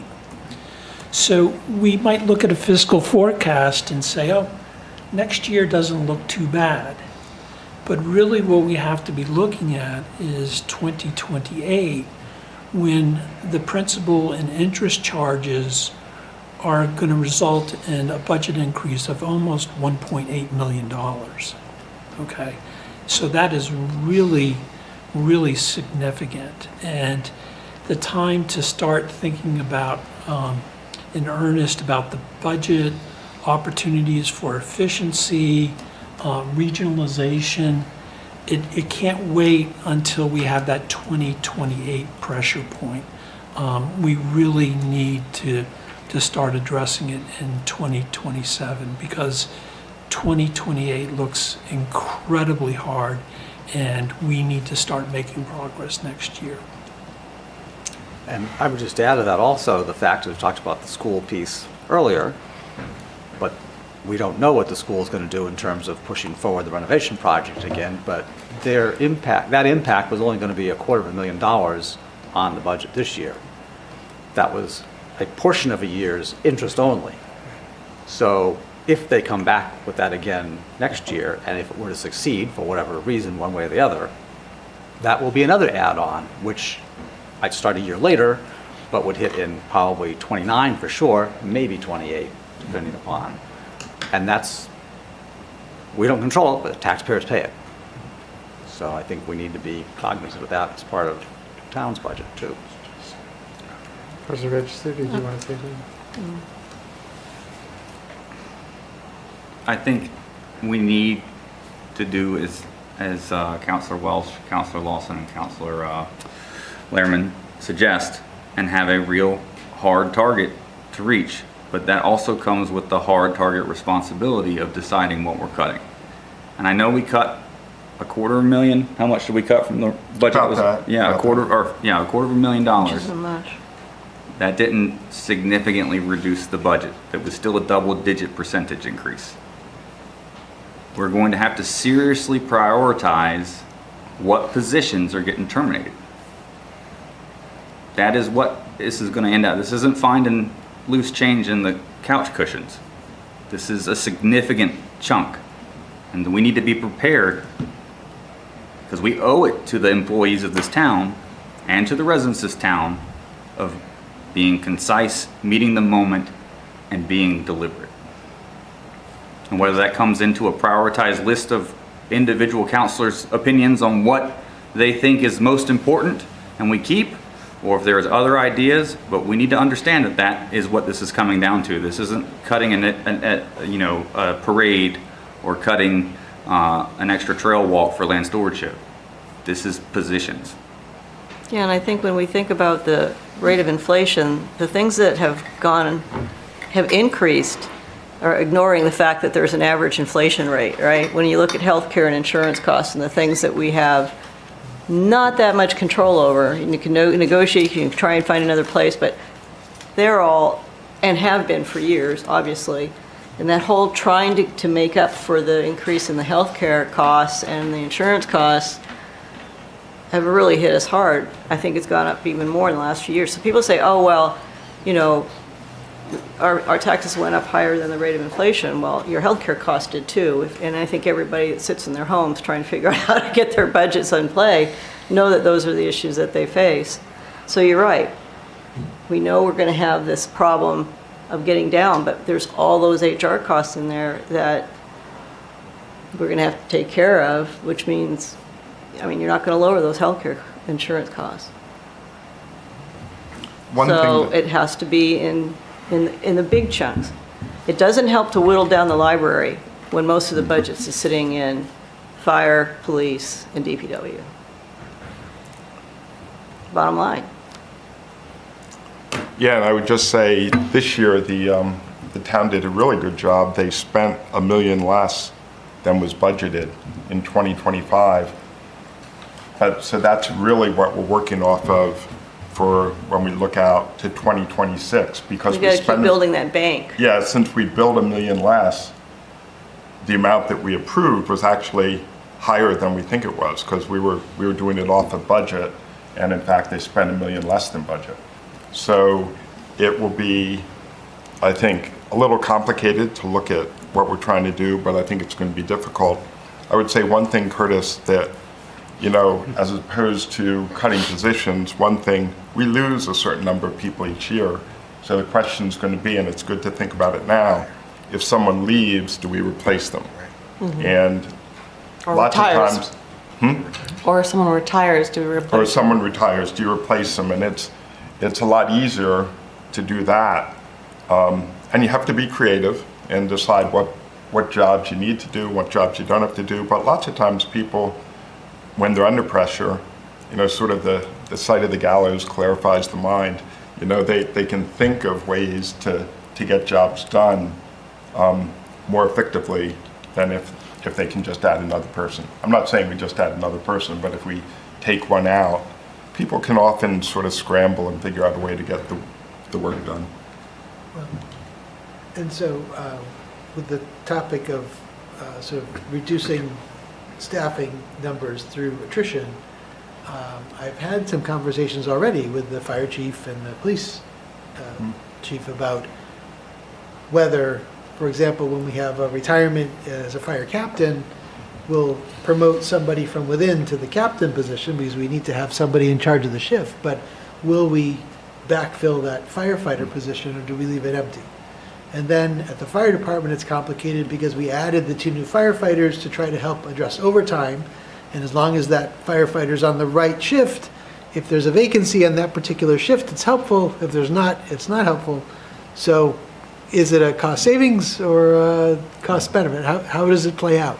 So those are the kinds of things we're going to need to look at. But I totally agree. I'd like to try, we need to get at it sooner rather than later. And I don't want to approach it as a knee-jerk. I want to do it in a planned manner so that, you know, if all of a sudden going into a budget cycle, we're talking about potentially riffing, you know, 10 employees, those employees they'll likely look somewhere else to find something secure. So again, I want to have a long-term plan so we can move into it thoughtfully. And we don't want to get a reputation of treating our employees poorly. No, correct. And I think that's a very important point that was brought up, that there are abilities through attrition to prune things thoughtfully as opposed to just cutting when you're desperate.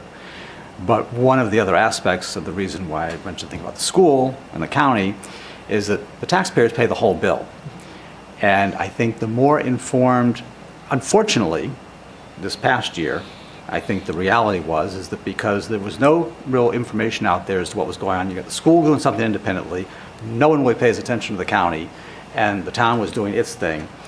But the individual members of the public, when they're trying to impact the decision-making or understand the decision-making and have any say in it, they weren't really allowed the full view of what was going on, what was going to transpire.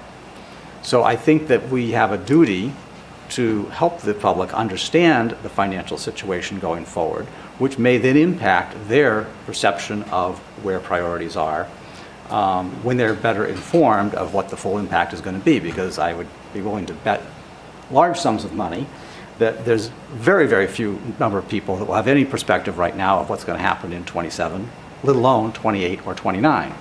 And the more that we can clarify those things ourselves and put them out there in the public view, I think that will help inform decision-making for everyone.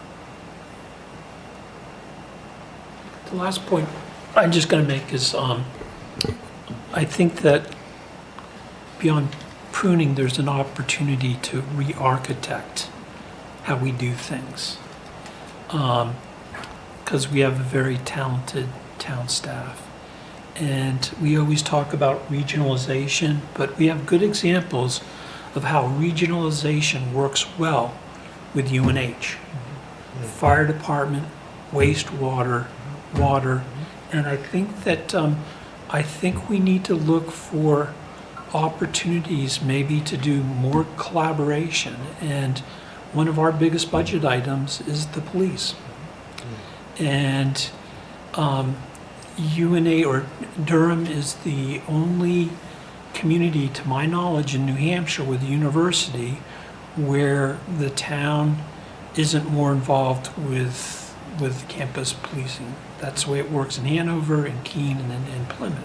I'm not saying that's a solution, but we're going to have to take tough looks at things like that and have, good conversations. Did you want to say anything else about the development of these goals? Are we going to go after last year's draft and make suggestions? I know Karen has written the counselors asking that suggestions be brought forward that she would coordinate. Is about where it is at this point? One second. Do you want to- I just want to offer a recommendation for a planning approach. I think first we should see if there are goals we can eliminate on the current goal roster. And then second, I think we should look at the other goals that are recommended, whether through the counselors or through the department heads, and see if we want to add them. And I think those should be two distinct phases. And then the third phase would be the voting on the finalization. That's my perspective. I think there's one additional phase, and that is goals that you want to keep, but maybe want to refine. For instance, That's we fair. do talk Yeah, about absolutely. regionalization, Yeah. maybe we should do, Absolutely, that makes sense. make it explicit about UNH. I think that, there's been a great deal of conversation over the last couple of years about housing. And there has also been change in state law in terms of how communities can do zoning that might impact college students. And then there have been several zoning proposals in Durham that have received feedback from the public, either pro or con. But I think one element that's clear to me is there are many residents who value the sense of community in their neighborhoods, and they want to make sure that the solutions we bring forward help to preserve that community that exists. So I think it'd be helpful in some way to provide some guidelines around the kind of housing programs we want to move forward and how those might intersect with neighborhoods in and around the downtown area in particular, and maybe elsewhere. And that might be helpful to get at, Paul Rasmussen had asked the council for some guidance in terms of what do we want the planning board to work on. Let's frame that guidance in the goals so the planning board knows the things the council wants to see and the things the council doesn't want to see, whatever those are. I think that'd be helpful all around because, again, Paul noted, we've had a lot of examples where we've been like a ping pong match sending things back and forth between the planning board and the council, and that's not Kaizen, that's not efficient for anyone's use of time, let alone the public's use of time, having to come to all those public hearings. So how can we be more efficient about figuring out what we want and giving the planning board some good direction so what they bring us has a high chance of success? I just add one thought to that is,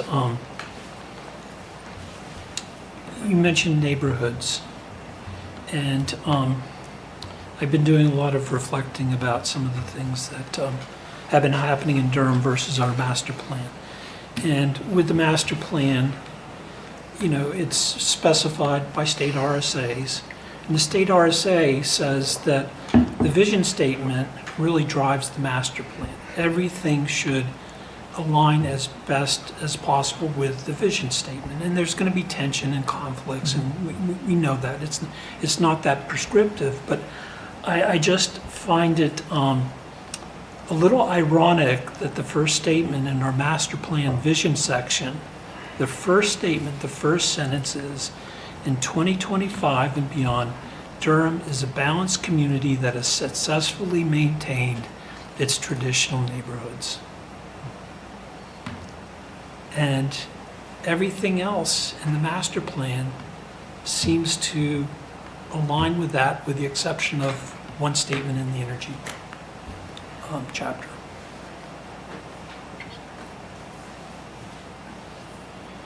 All right. Any other comment? So what would happen if councilors looked over the current goals, and if there are things that you feel we should drop, let us know. If there are things we should add, let us know. And when I say let us know, email your feedback to Karen Edwards, and she'll start to put it into one document. And we'll bring back to you a document that has all of your ideas in it, and then we can start weeding it down. And the other thing we'll have for the next time is the ideas from the departments and boards and committees. Are you going to like color code the projected changes so we can say, okay, here's all the things that are you going to send the same document and then we're going to work off that and we can say drop, add, or change? That's what I was thinking. And we'll okay. have like maybe Counselor Welch says drop, Counselor Lawson says enhance, so. You can, you can color code us. So. Right, so that we'll try to make it clear what people are suggesting we change. And I probably have said this during the goals, is I really think we need to simplify and take a lot of things out so that we really have a staff that's focusing on cost, if that's what we want them to do. And we got to get rid of the, I really would like this. Well, like versus, what do you want people to really have to put time into that will affect that? And right now, I think that we ask for a lot that's nice to have, but not necessarily something we need as a goal, written goal. Maybe that's the 10-year goal, but maybe you don't need that today. That's just my... I would add to that, I think there's some things in there that they're sort of statements of, not vision statements per se, but they're things that we should continue to do ongoing, which if they're just things that are just part of the mission and just part of an established, agreed agenda, do they really need to be in there at all? Like one of the things that was about, continue to pursue human rights. Well, does anybody think we're not going to continue to pursue human rights? No, I don't think so. So is that a goal that's really something we have to do this year? Or is that just sort of the way the town operates? And it's kind of a given. So since we've done this version of the goals the last 2 years, it's taken us about 4 council sessions to come to agreement. And hoping that we can do it in 3 this cycle, I would ask that we're a little bit more deliberate with our word choice, and particularly with the Robert's rules of one person gives their spiel and then moves on to the next person, regardless of how, because the feelings are going to be there. We all care about individual things, and that's 100% valid. But I think at the end of the day, we need to have a document. I mean, I like this document. I don't know how everybody else's feelings on it, but I feel like I get informed of what's going on with Todd. I feel like Todd has had direct catalyzing actions based on this document, as well as the town department heads. And so I'm very favorable of it, but I also want to be cognizant of the fact that we want to make sure we're producing an efficient, like checklist item and not a regurgitation of a vision or a mission statement like you're saying. And so we need to make sure we're being clear and concise in our language, achievable, detailed as well as we can be, understanding this is for our benefit. This is not that we are the audience of these goals, because we are the ones that are trying to make sure that we know what's going on and that we're tailoring the left and the rights to make sure we're pushing Durham in the direction we want to go. But that also means that we have to be able to compromise and we have to be able to stay silent at certain points. And so I think just being efficient with your word choice, deliberate with your word choice, and trying to understand that we're all trying to do what's best for Durham is my recommendation. In the last few years, too, we've said in these goals that they have a 1 to 3 year time horizon. I know there's a lot of feeling for really addressing it, specifically the 2027 horizon. So maybe we just look at, is 1 to 3 years what we even want to be talking about in these goals? Yeah. Or are we just talking 27? We've heard about 28 and 29 as they affect the budget. So maybe we didn't used to prioritize our goals. They were just all high priority in the 1 to 3 year. But if we're going to continue to have a look at the future, maybe we do prioritize what are we doing this year and what are the later 2 years possibly coming forward. I think absolutely make them time marked, time stamped. If it's something that you say yes sometime in the next 2 to 3 years, then say it's a goal by 28. If it's something we need to do this year, it's this year. And then you can measure yourself based upon that. I'd ask that we make a 5th phase for that, so we don't argue about that at the beginning, because then it gets like we're like leading ourselves down a circular pattern. So if we do like phase 1 is remove, phase 2 is add, phase 3 is refine, phase 4 is prioritization, and then phase 5 is approval. I think if we keep them separated and segmented, it'll help us stay focused on what we're trying to achieve. Sure. Okay. So just two other thoughts. One is that, over the course of the year, all sorts of things happen. Some things that make sense that we anticipated, and a lot of crazy things that we never anticipated in 100 years. And I find it helpful to have a little bit of breadth around the goals so that when those weird things happen, it helps me think, okay, this is how it fits within the direction the council wants to head, and it lets me kind of act. So I find some breadth helpful. It doesn't have to be tons and tons, but some. And then the second is with the budget goal, typically the budget is one goal of 30 different goals. And we're all concerned about all the goals until it gets to budget, and then it's budget, budget, budget. That's the only goal. And I'm saying, wait a minute, time out. We're in having excellence in core services and responsiveness and this and that. And if we want all those things, this is what it costs. So I'd like to have some conversation around how do we approach that? Is the budget the sine qua non? Is that it? Is it all about the budget? And what's going to happen when I come back to you and say, if I'm going to, but if we're taking hard looks at police, fire, public works, we're taking hard looks everywhere. So when I come back to you and say, okay, for the next 2 years, the library is going to be perhaps open a day less a week or 2 days less a week because we need to save funds there. And Parks and Rec is doing less of this and less of that. Are you going to be okay with that and supportive of that? Or are you going to say, what were you thinking, Todd? You're nuts. I don't want to be in that situation. So it's helpful for me to have some guidance so that I want to bring you a budget that you're going to want, not one that you say, what were you thinking? So that's helpful as we work this through. We write it by midnight. Yeah, Todd, it's the thing about, you tell the school board you don't like the budget, so they cut the football team. Knowing that everyone will be mad about cutting the football team, that's, a traditional thing. You could say, oh, to hell with you guys, I'm going to wipe out the library, because you're not going to agree with that. So the reason we're trusting you to make the budget is because you can make those sort of trade-offs in your mind, and you can come back and ask us, hey guys, my last $100,000, I can't get there unless I do X, Y, Z. And then, we'll give you feedback. Could we ask for a clean copy of this without Todd's, Last year's goals? Is it attached It's in above? there, yeah, it's in there without the comment. It's below. But we definitely But it can. is also on the website. I'll have Karen send out a new, a fresh one for you. Yeah, I don't in have Word. it. It's on the website too. Electronic. Yeah, under the town council. It's on I got him. Yeah. I got him. It was in It's the- just all in the Oh, packet. it's not in the packet, is what you're saying. Oh, isn't it? It's in the email or on It the was in the website. email? Yeah. Within the packet. in the packet. I thought it was in both. It was in both. And I think it said it before you went to the comments section, so it was all in the same Gotcha. document. I found it. Yeah. So, shall we move on then? Discussion of priorities for future planning board amendments to the zoning ordinance. Would anybody like to start the conversation? This is based on Mr. Rasmussen's recommendations. I guess I'll remind you that there was an email from March 21st, and it's for he's asked that the council provide the planning board what our priorities would be. And they are listed in the attachment. And would anyone like to make any suggestions at this meeting? Go ahead, Councilor Welch.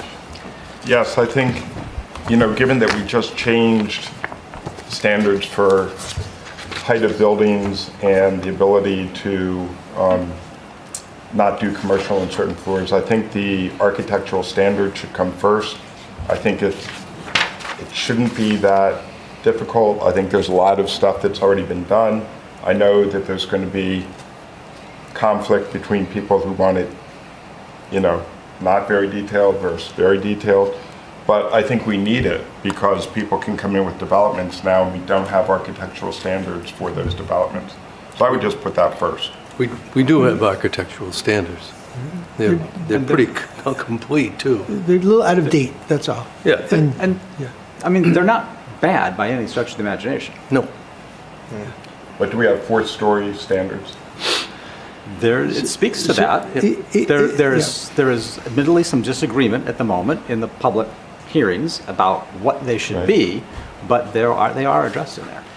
Well, part of it was removed with the changes that we made to the ordinances, and I do also think that that is creating some angst right now at the planning board, and I think that if we can move forward with architectural standards that there's a degree of agreement on, that will kind of build some good faith, and I think that we want that from the public before we bring forward additional changes. I think people want to see that their concerns are being responded to and are being incorporated, and that will build more goodwill towards additional changes.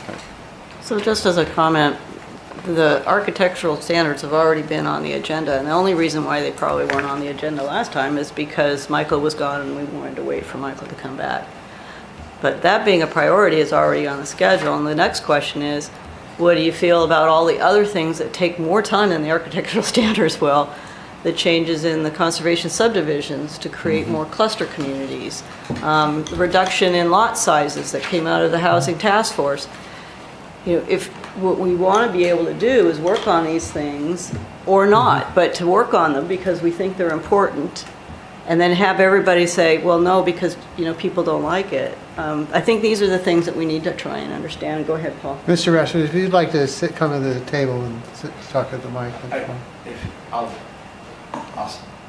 I'll stand for a little bit because these chairs aren't as comfortable as yours. You got to be kidding me. Yes, they are. Part of why I asked is because of the various things you talked about, and Councilor Grant was absolutely correct, that the architectural standards are already being worked on because right now they are contrary to our zoning ordinance, so we have to fix them anyway. But a lot of the other things deal with, if we're going to address, housing and infill, we need to, the sort of the guidance I'm asking for there with the fact that all those is where do we start? Do we start with housing out in the rural areas, or do we start with housing in the more central areas? And this goes back to my thoughts of the master plan. Is the master plan says do it all. I don't have the time to do it all. One of these things takes a year usually, something big to get through. If we're lucky, we might move a little faster. But what I'm looking for is confirmation of whether you're more interested in us trying to fix the infill situations with the downtown and getting the commercial and the residential to work well together, or do you want me to worry about what's happening out in the rural zones? Because trying to do both is going to be almost impossible in a year.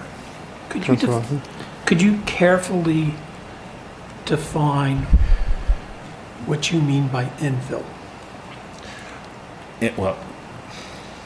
Increasing Again, inventory. infill, pick an area to infill. Infill covers a wide range of things. Okay, let's do RA then, make it simple. For RA? Yeah, what's infill?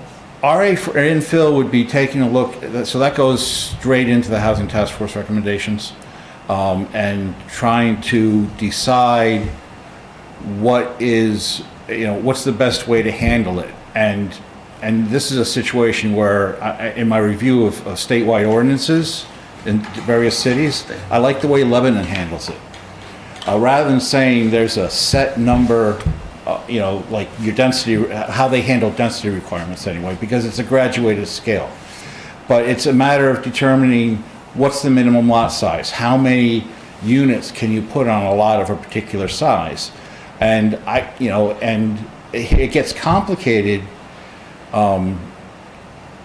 And it's also why I prefer not to have to start an RA, because RA might be the most complicated place to do infill. Yeah, let me just fill in with that though, because one of it was definitely minimum lot size is half an acre, okay, in RA.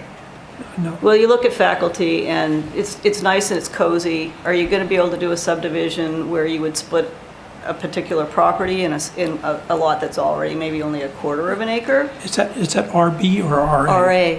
Is a half acre? Yes. So to me, as part of the housing task force from the beginning, is to say, you look at how many lot size are around that are a quarter of an acre or less. There's some nice little housing developments that are in like the 0.15 to 0.2 even lot sizes. Now, I have a half an acre, and I live in RA. My lot, would I be able to subdivide it? No, just because of the shape of the lot.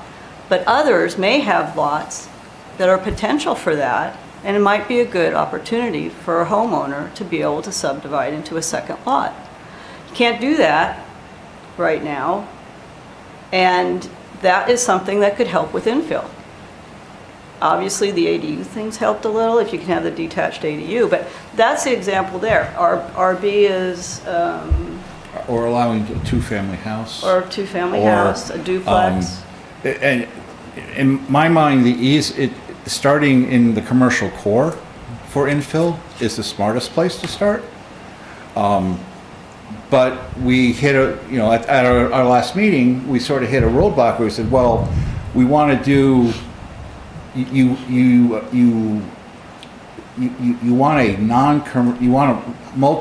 want more higher density without a commercial element to it, which none of our zones allow right now. So it means it would mean rewriting the zone or carving out a new type of zone and playing with our zone boundaries. I think not everybody agrees with me, put that. But I think that's where the town could get the most bang for its buck in terms of time spent and results. And it would serve multiple purposes because it could work in hand with our economic development efforts. I think those two things would be very, down commercial core infill and economic development go hand in hand with each other in my mind. And Michael Barron, I don't know if you saw, he sent an email at 8:15 and he totally disagrees with everything I just said. I haven't seen it yet. I'm sorry. Would you, when you're looking at the downtown core then, would you be looking at, and the adjacent, downtown adjacent zones, would you be looking at specific parcels all in the downtown and adjacent zone of, do they belong in the zone that they're in? Should those zones change in any way? Should additional properties be added to those zones? I think you'd have to take a look at the lines between the commercial core and the pure residential zones, and that is temporarily amorphous. Sometimes you're going to take spaces out of RA to make a high-density residential zone, and sometimes you're going to take spaces out of Church Hill or professional office. And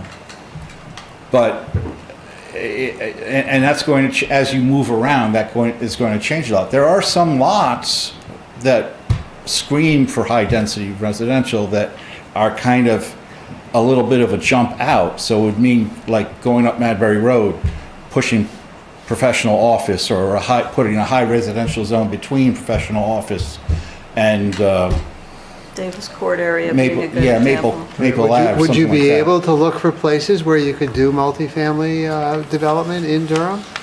Again, you had mentioned it earlier, without a commercial component on the ground floor? We could do it, sure. But if I go out and try to do it without, I will get pushback unless you say that's what you want us to be doing, and that's why I'm here. It's like you. Joe, isn't that what we asked for last meeting? I thought last meeting we asked them to take a look and say, okay, where can we have multi-unit and non-commercial, looking at not just the downtown core, but adjacent areas that.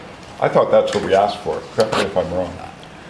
I think there's some confusion because I'm not sure you actually ever voted on it. No, we didn't. We didn't vote. Oh, okay. My suggestion would be to prioritize things that are going to support downtown. And so that's looking at not just, the architectural standards and any zoning adjustments that are needed for vitality downtown, but the residential component to support that as well. And so to me, that is the adjacent kind of neighborhoods, but really needs to be focused on doing so in a way that is going to support the community character of Durham that was prioritized in the master plan. So, I think part of the tension is that, things have maybe been coming to the council without having enough consensus built from residents and from the community at the planning board before they're coming up.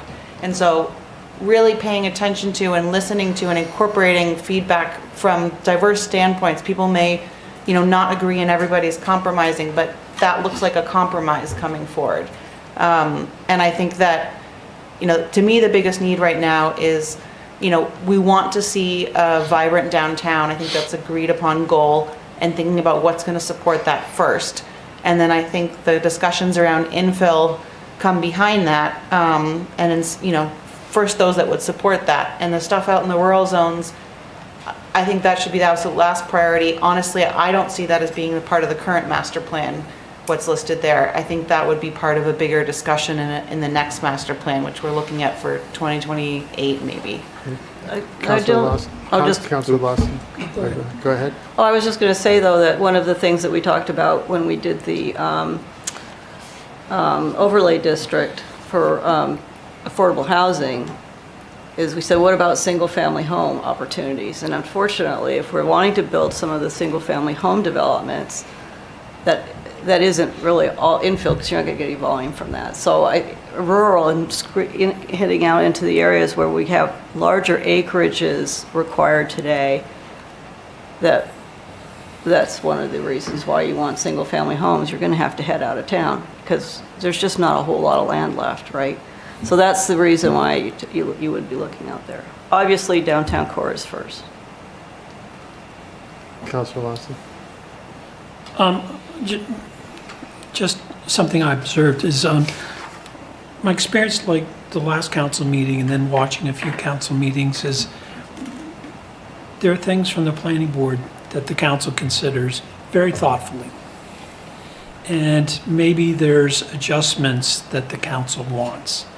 And there's this flood of ideas, sometimes formatted in an emotion. And I would really recommend, out of respect for the planning board, which is citizen volunteers, that we take this and put the feedback in writing and review a draft the following week to make sure that we're all clear about what we think the direction is. And I think we need to do that out of just respect for the people on the planning board who've got to figure out really what it is we were saying. And I don't think we gain anything by rushing it over, at that meeting. That, I think we gain more by putting it in writing, having clarity, having a consensus, and then moving it forward. And my other observation is that if the council wants to propose a zoning amendment, maybe in response to something that's come from the planning board, then it should be in a form that can go to first reading after the planning board's reviewed. In other words, it should look just like the document that the planning board sends to us, unless it's just a small tweak that's needed. And then you have the advantage of the planning board's review, and then the town council having flexibility to take all of the review suggestions or just some of the review suggestions and go to first reading. But you can't unless you document it, in my opinion. We are currently in a very challenging time with a significant amount of competing crises and necessities. And I think we owe the planning board clear guidance. And that means that we need to do a little bit more observing of the planning board meetings, a little more detailed interrogation of the topics that are being, I don't think it's enough that we hear one perspective at a roundtable. I would love to see a closer relationship between the chairs of the two boards. I also read this as if the planning board receives a proposal, do I delay certain priorities to fast track this one based on the council's guidance? So for instance, the West Edge project, I can't imagine that is going to be a clean one-time sitting in front of the planning board project, which means there are going to be multiple iterations where there are either public hearings or planning sessions where stuff that was on the agenda that was planned for is going to have to be put aside so that we can push West Edge stuff. That's how I understood this. And so I second strongly what Councilor Lawson is saying, and I think we owe them some skin in the game. We need to give them clear, as detailed as reasonable guidance on our unified perspectives and not 9 separate opinions, and we need to hold to that. Because as the public pressure ebbs and flows, and as time extends, we're going to have changes of mind, changes of perspective, but that doesn't help them keep a prioritized list of projects if we continue to ebb and flow on our opinions on the situation. The way I took this document was I ranked them out 1 through 7, what I thought the order of prioritization would be. And in my understanding of prioritization, you don't do all 7 simultaneously. If there is a competing between 5 and 6, 5 gets the time, 6 gets laid aside until the next iteration. And so just for sake of transparency, the way I broke it down was 1, the West Egg PUD needs to take top priority. That is the only tangible revenue generating project that we currently really have on the horizon. That means we need to not be the thing slowing it up. We need to make sure that we have proper inputs and we need to have proper public hearings and that the public has all laws and regulations following how they have their input to adjust course. But we need to not be bureaucratic stalemate when it comes to the West Edge. Second, I believe that we're in a housing crisis, and I believe that high density is the only real way to cost-effective gain it. If we have to continue to expand our services, our sewage, our septic, our fire service, our police service further and further from home base because we've colonized the rural areas, it's just not really going to change our current budget predicament. 3, we need to upgrade the commercial core. We need to make the commercial core an attractive place. We need to make it where we're bringing people from out of the county. Tideline was doing that. I would go to Tideline and I would talk to individuals that were coming from out of state. Now, they're not coming specifically to Tideline, but they looked up on their phones while they were driving through where they wanted to go, and then they pulled off and went to Tideline. Number 4, we need our architectural design standards updated, and we need it to be something that has collaborative consensus from our residency. 5, I think that downtown initiatives, like you were saying, are still more important than our current rewrites for wetland and shoreline and conservation subdivision. Because if we can't pay our bills, we can't protect our environmental scenarios. 6 would be our conservation subdivision, because I think that has more economic and environmental impact than our current overlay district. But that's based on my own understanding of it, which may be right or wrong. And then the final priority would be the wetland and shoreland overlay district. Regardless of what we put forth, I think I agree wholeheartedly with Councilor Lawson that we need to have a vote, a consensus, a document that comes from the town of Durham Town Council to the planning board, not 9 individual opinions.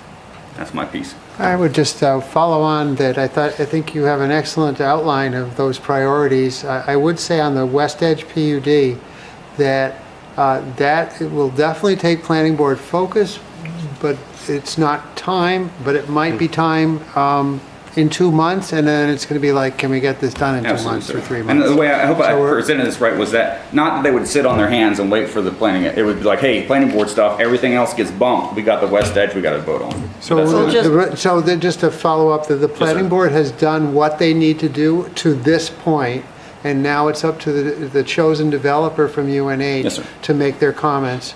we're told that those will probably be coming in the fall. Sure. And that when that PUD gets finalized, they will present an entire plan for the west edge for us to vote on, and we'll see what the build-out will look like, the 10-year build-out will look like. This PUD will be like, here's what they can do, and from my understanding of it, and that will, it won't be every time they want to do a new building, they gotta come through this whole Absolutely major understood. process. It'll be, this is what's laid out, this is what the final view will be, these are the elements, one at a time. So, just, other than that, I thought your ranking was right on the money.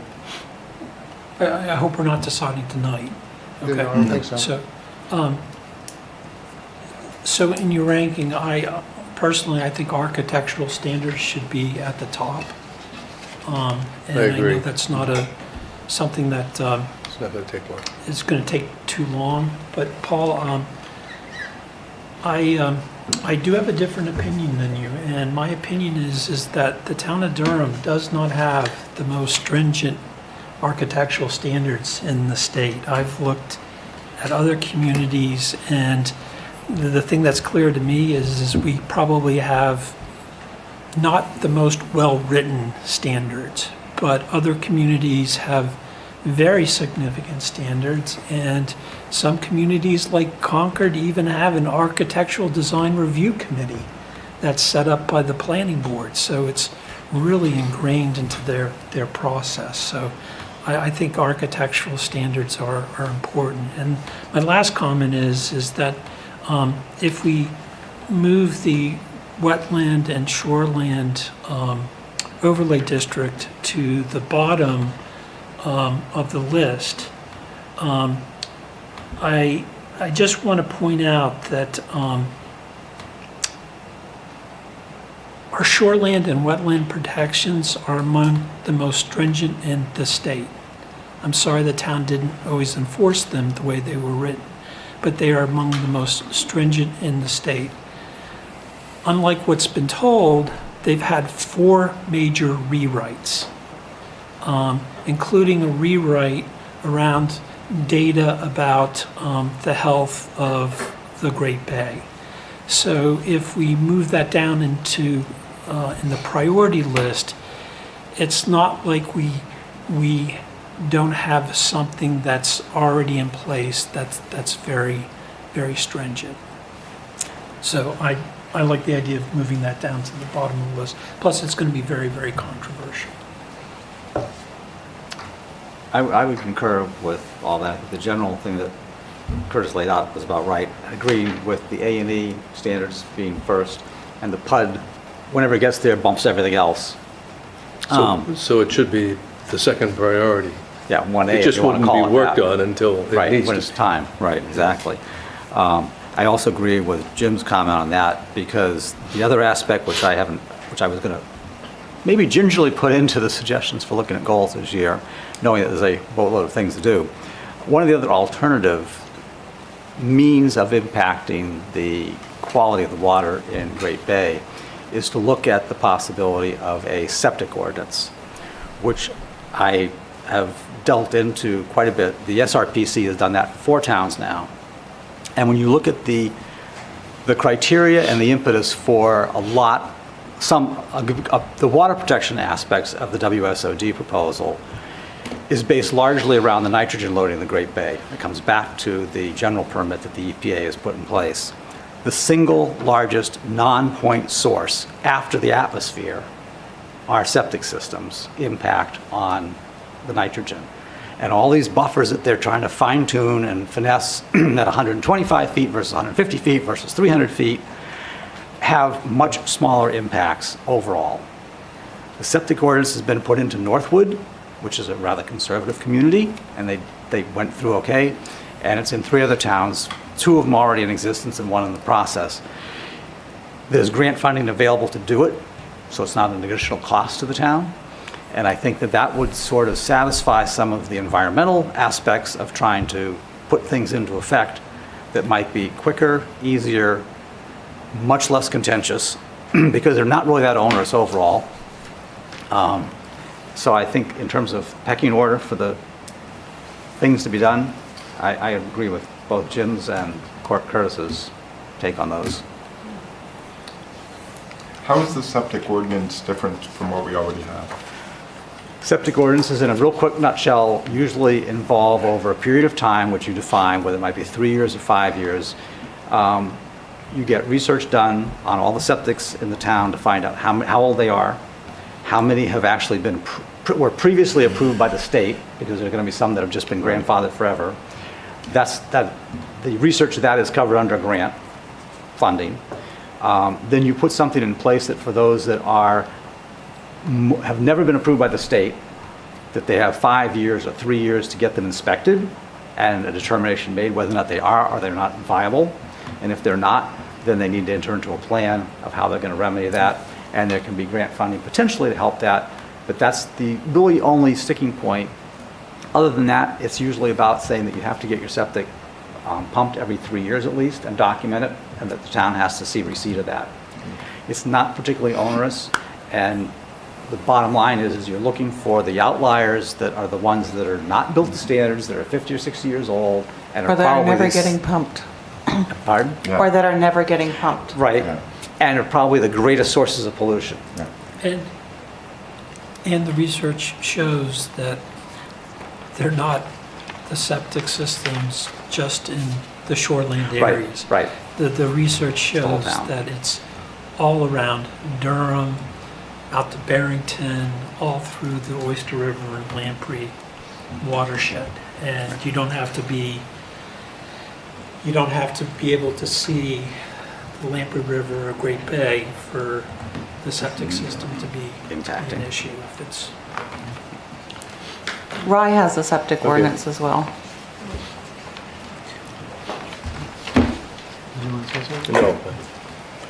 Any other comments? My only comment is it's going to be tough. It's because right now we have, the planning board has to agree on stuff with the town, and now we've added another layer. We have to agree, then give it to the planning board, then give it to the town. So I'm all for it, but I think we're going to have to all, I think, compromise a little bit if we're going to give them something that's workable. Well, also, we can't dictate to the planning board. Yeah, the planning board can still proceed with what it feels it should do. I think what Paul has asked is does the council want to provide some guidance so they can best allocate their time, I think. So I think if we even came up with the first two, if it's architectural and the next thing is the density, if that's what you agree on, then that's two. I mean, and then work on whatever else. By the time you agree, architectural standards will probably already be finalized, at least the first edition of them. I was going to propose that we say that our priorities are number 5, the edge, and number 6, architectural standards. Those are our first two. But the edge is on hold anyway. Yeah, but the edge is on hold, they're not going to be working on it. I mean, we have the PUD and we put it on hold because we were told, you can't go any further because you're waiting. And that's been a year. The infill potential for the core areas is probably your biggest bang for the buck in terms of both getting more housing and more tax base. Or The most, commercial development. or more commercial development the quickest. I was trying to think about one of the comments made by one of you earlier, and I forget who, I'm sorry, that it would be helpful to look for areas where there is consensus so those things can move forward more readily. And I think there is a lot of consensus around the architectural standards, so I think there's real potential for the planning board to fine-tune those and get those to the council. Well, the planning board doesn't even have to bring those to the council, right? So I think there's consensus around that. And the other, I think, is in terms of infill, I think it's complicated in Durham. I think if you ask most Durham residents, are you in favor of more housing? They'll say yes. And if you say, do you want anything to change in your neighborhood? They're going to say no, and they're going to fight to keep their neighborhood the way they want. And so it's easy to talk about density, but in practice, it's very hard to create it because it means an impact on community for that neighborhood. I think the one area where there is probably a lot of consensus is ADUs, and I wonder if there's more we can do with ADUs, and if to reassure people, that those ADUs will be well managed, we add this owner occupancy requirement with the exemption for sabbaticals and things such as that. But I think there'd be a lot of consensus around that ADU owner occupancy concept. I think that's true, but I think the infill it depends on the lot. And I'll say it again, because we just did a subdivision on our street, on Emerson, in the last four months or so, where, we have the house in front. It's an acre lot in RA, because there are some of these lots that are bigger. And they were able to put the flag design, the driveway in it, and a house in the lot on behind. So I think it's not as scary as people think might happen in their street. But the question is if you're in a neighborhood where every house around you is a quarter acre lot, there's not going to be any infill. If you have spots where there's a 2-acre lot that may in the future be potential for something, then it could be subdivided. And if we don't put them in, then we're never going to get it. But is it hard? Maybe, but the one that we did on Emerson was painless. Heather, just a comment and a question. First, you re-educated me about a half-acre lot in RA. I'd forgotten that, and that seems so different to what I'm used to coming up from the Washington, D.C. area, where we had a great neighborhood and everybody was on a quarter acre lot, or even smaller. But I think one of the fears is the following, and I'll put the economics that I know about it in with development into the question. I think the fear is that a developer goes, well, first off, last year, less than 10% of our house sales were below the workforce housing threshold, okay? So it was like 8 or 9%. So I think the concern is that a developer goes, and when those houses come on the market, scoops them up. And then it's a lot that's big enough that he can put in 3, if we'd allow it, maybe 3 dwelling units, 3 townhouses. And then the economics are such that even if they're very small, what ends up happening is those 3 townhouses or condominiums end up costing more than he originally purchased the lot for. And then the neighborhood dramatically changes, like they've experienced, like particularly in Arlington, Virginia. It's just, well, from my standpoint, it's sad what's happened to a lot of the neighbors and neighborhoods. And I think that's what people are afraid of, that they've invested in their home, somebody comes in, they buy the lot, and then suddenly the infill is 3 or 4 dwelling units in the quarter acre lot next to them. And it's no longer where they invested, where they're raising their family. It's no longer a traditional neighborhood. And if we're not talking about that, then I think we need to be clear with folks. Because if we're talking about like quarter acre lots and looking at info for that, then I'm pretty interested in that conversation. But I'm scared of losing the neighborhoods to that. Yeah, I think the follow-on is, in downtown Durham, the council was comfortable with going to 4 stories, but we're hearing loud and clear the public wants design standards to make sure those stories meet our criteria. And I think the same is going to be true with whatever we do with the neighborhoods. The residents are going to want a lot of safety net to make sure that what Jim just described never happens. And that's going to take some time to figure out. And I think that there's going to be a lot of thoughtfulness into the economics of it and making sure that, that changes don't end up being essentially just a windfall for whoever has a lot that's large enough that it could be redeveloped. And then that fundamentally changes the neighborhood, also because of the prices then of all the properties around that. And I think that there has to be a lot of thoughtfulness about, a lot of people value, Tree Town Durham. So what is that looking like aesthetically? How are you replacing trees if you're making the lots denser? I think there are ways to do these things, but a lot of it has to be very thoughtfully considered, especially in terms of what are you actually incentivizing in the market. And that's where, Exeter, for example, has done an owner-occupied conversion. So you can essentially subdivide a single-family resident into, I think, up to a 4-unit dwelling, but it has to be owner-occupied.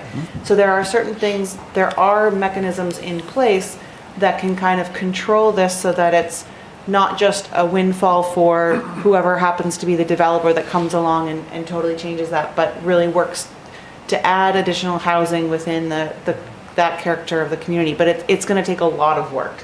And so that's where I think, to Todd's point, I think we should be thinking about the stuff that has the most immediate consensus first and building some positive momentum, and then taking on the more challenging discussions.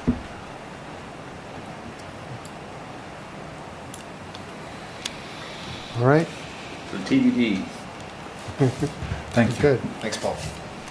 And if, side note, if you can, save the date May 13th for that planning board night. I'll be having the capstone project presentation that night. All right. I'll send out a formal invitation to the council and Conservation Commission. Thank you. Would anybody like to make a motion to adjourn? So moved. So moved. Second that. All in favor with your hands? Any opposed?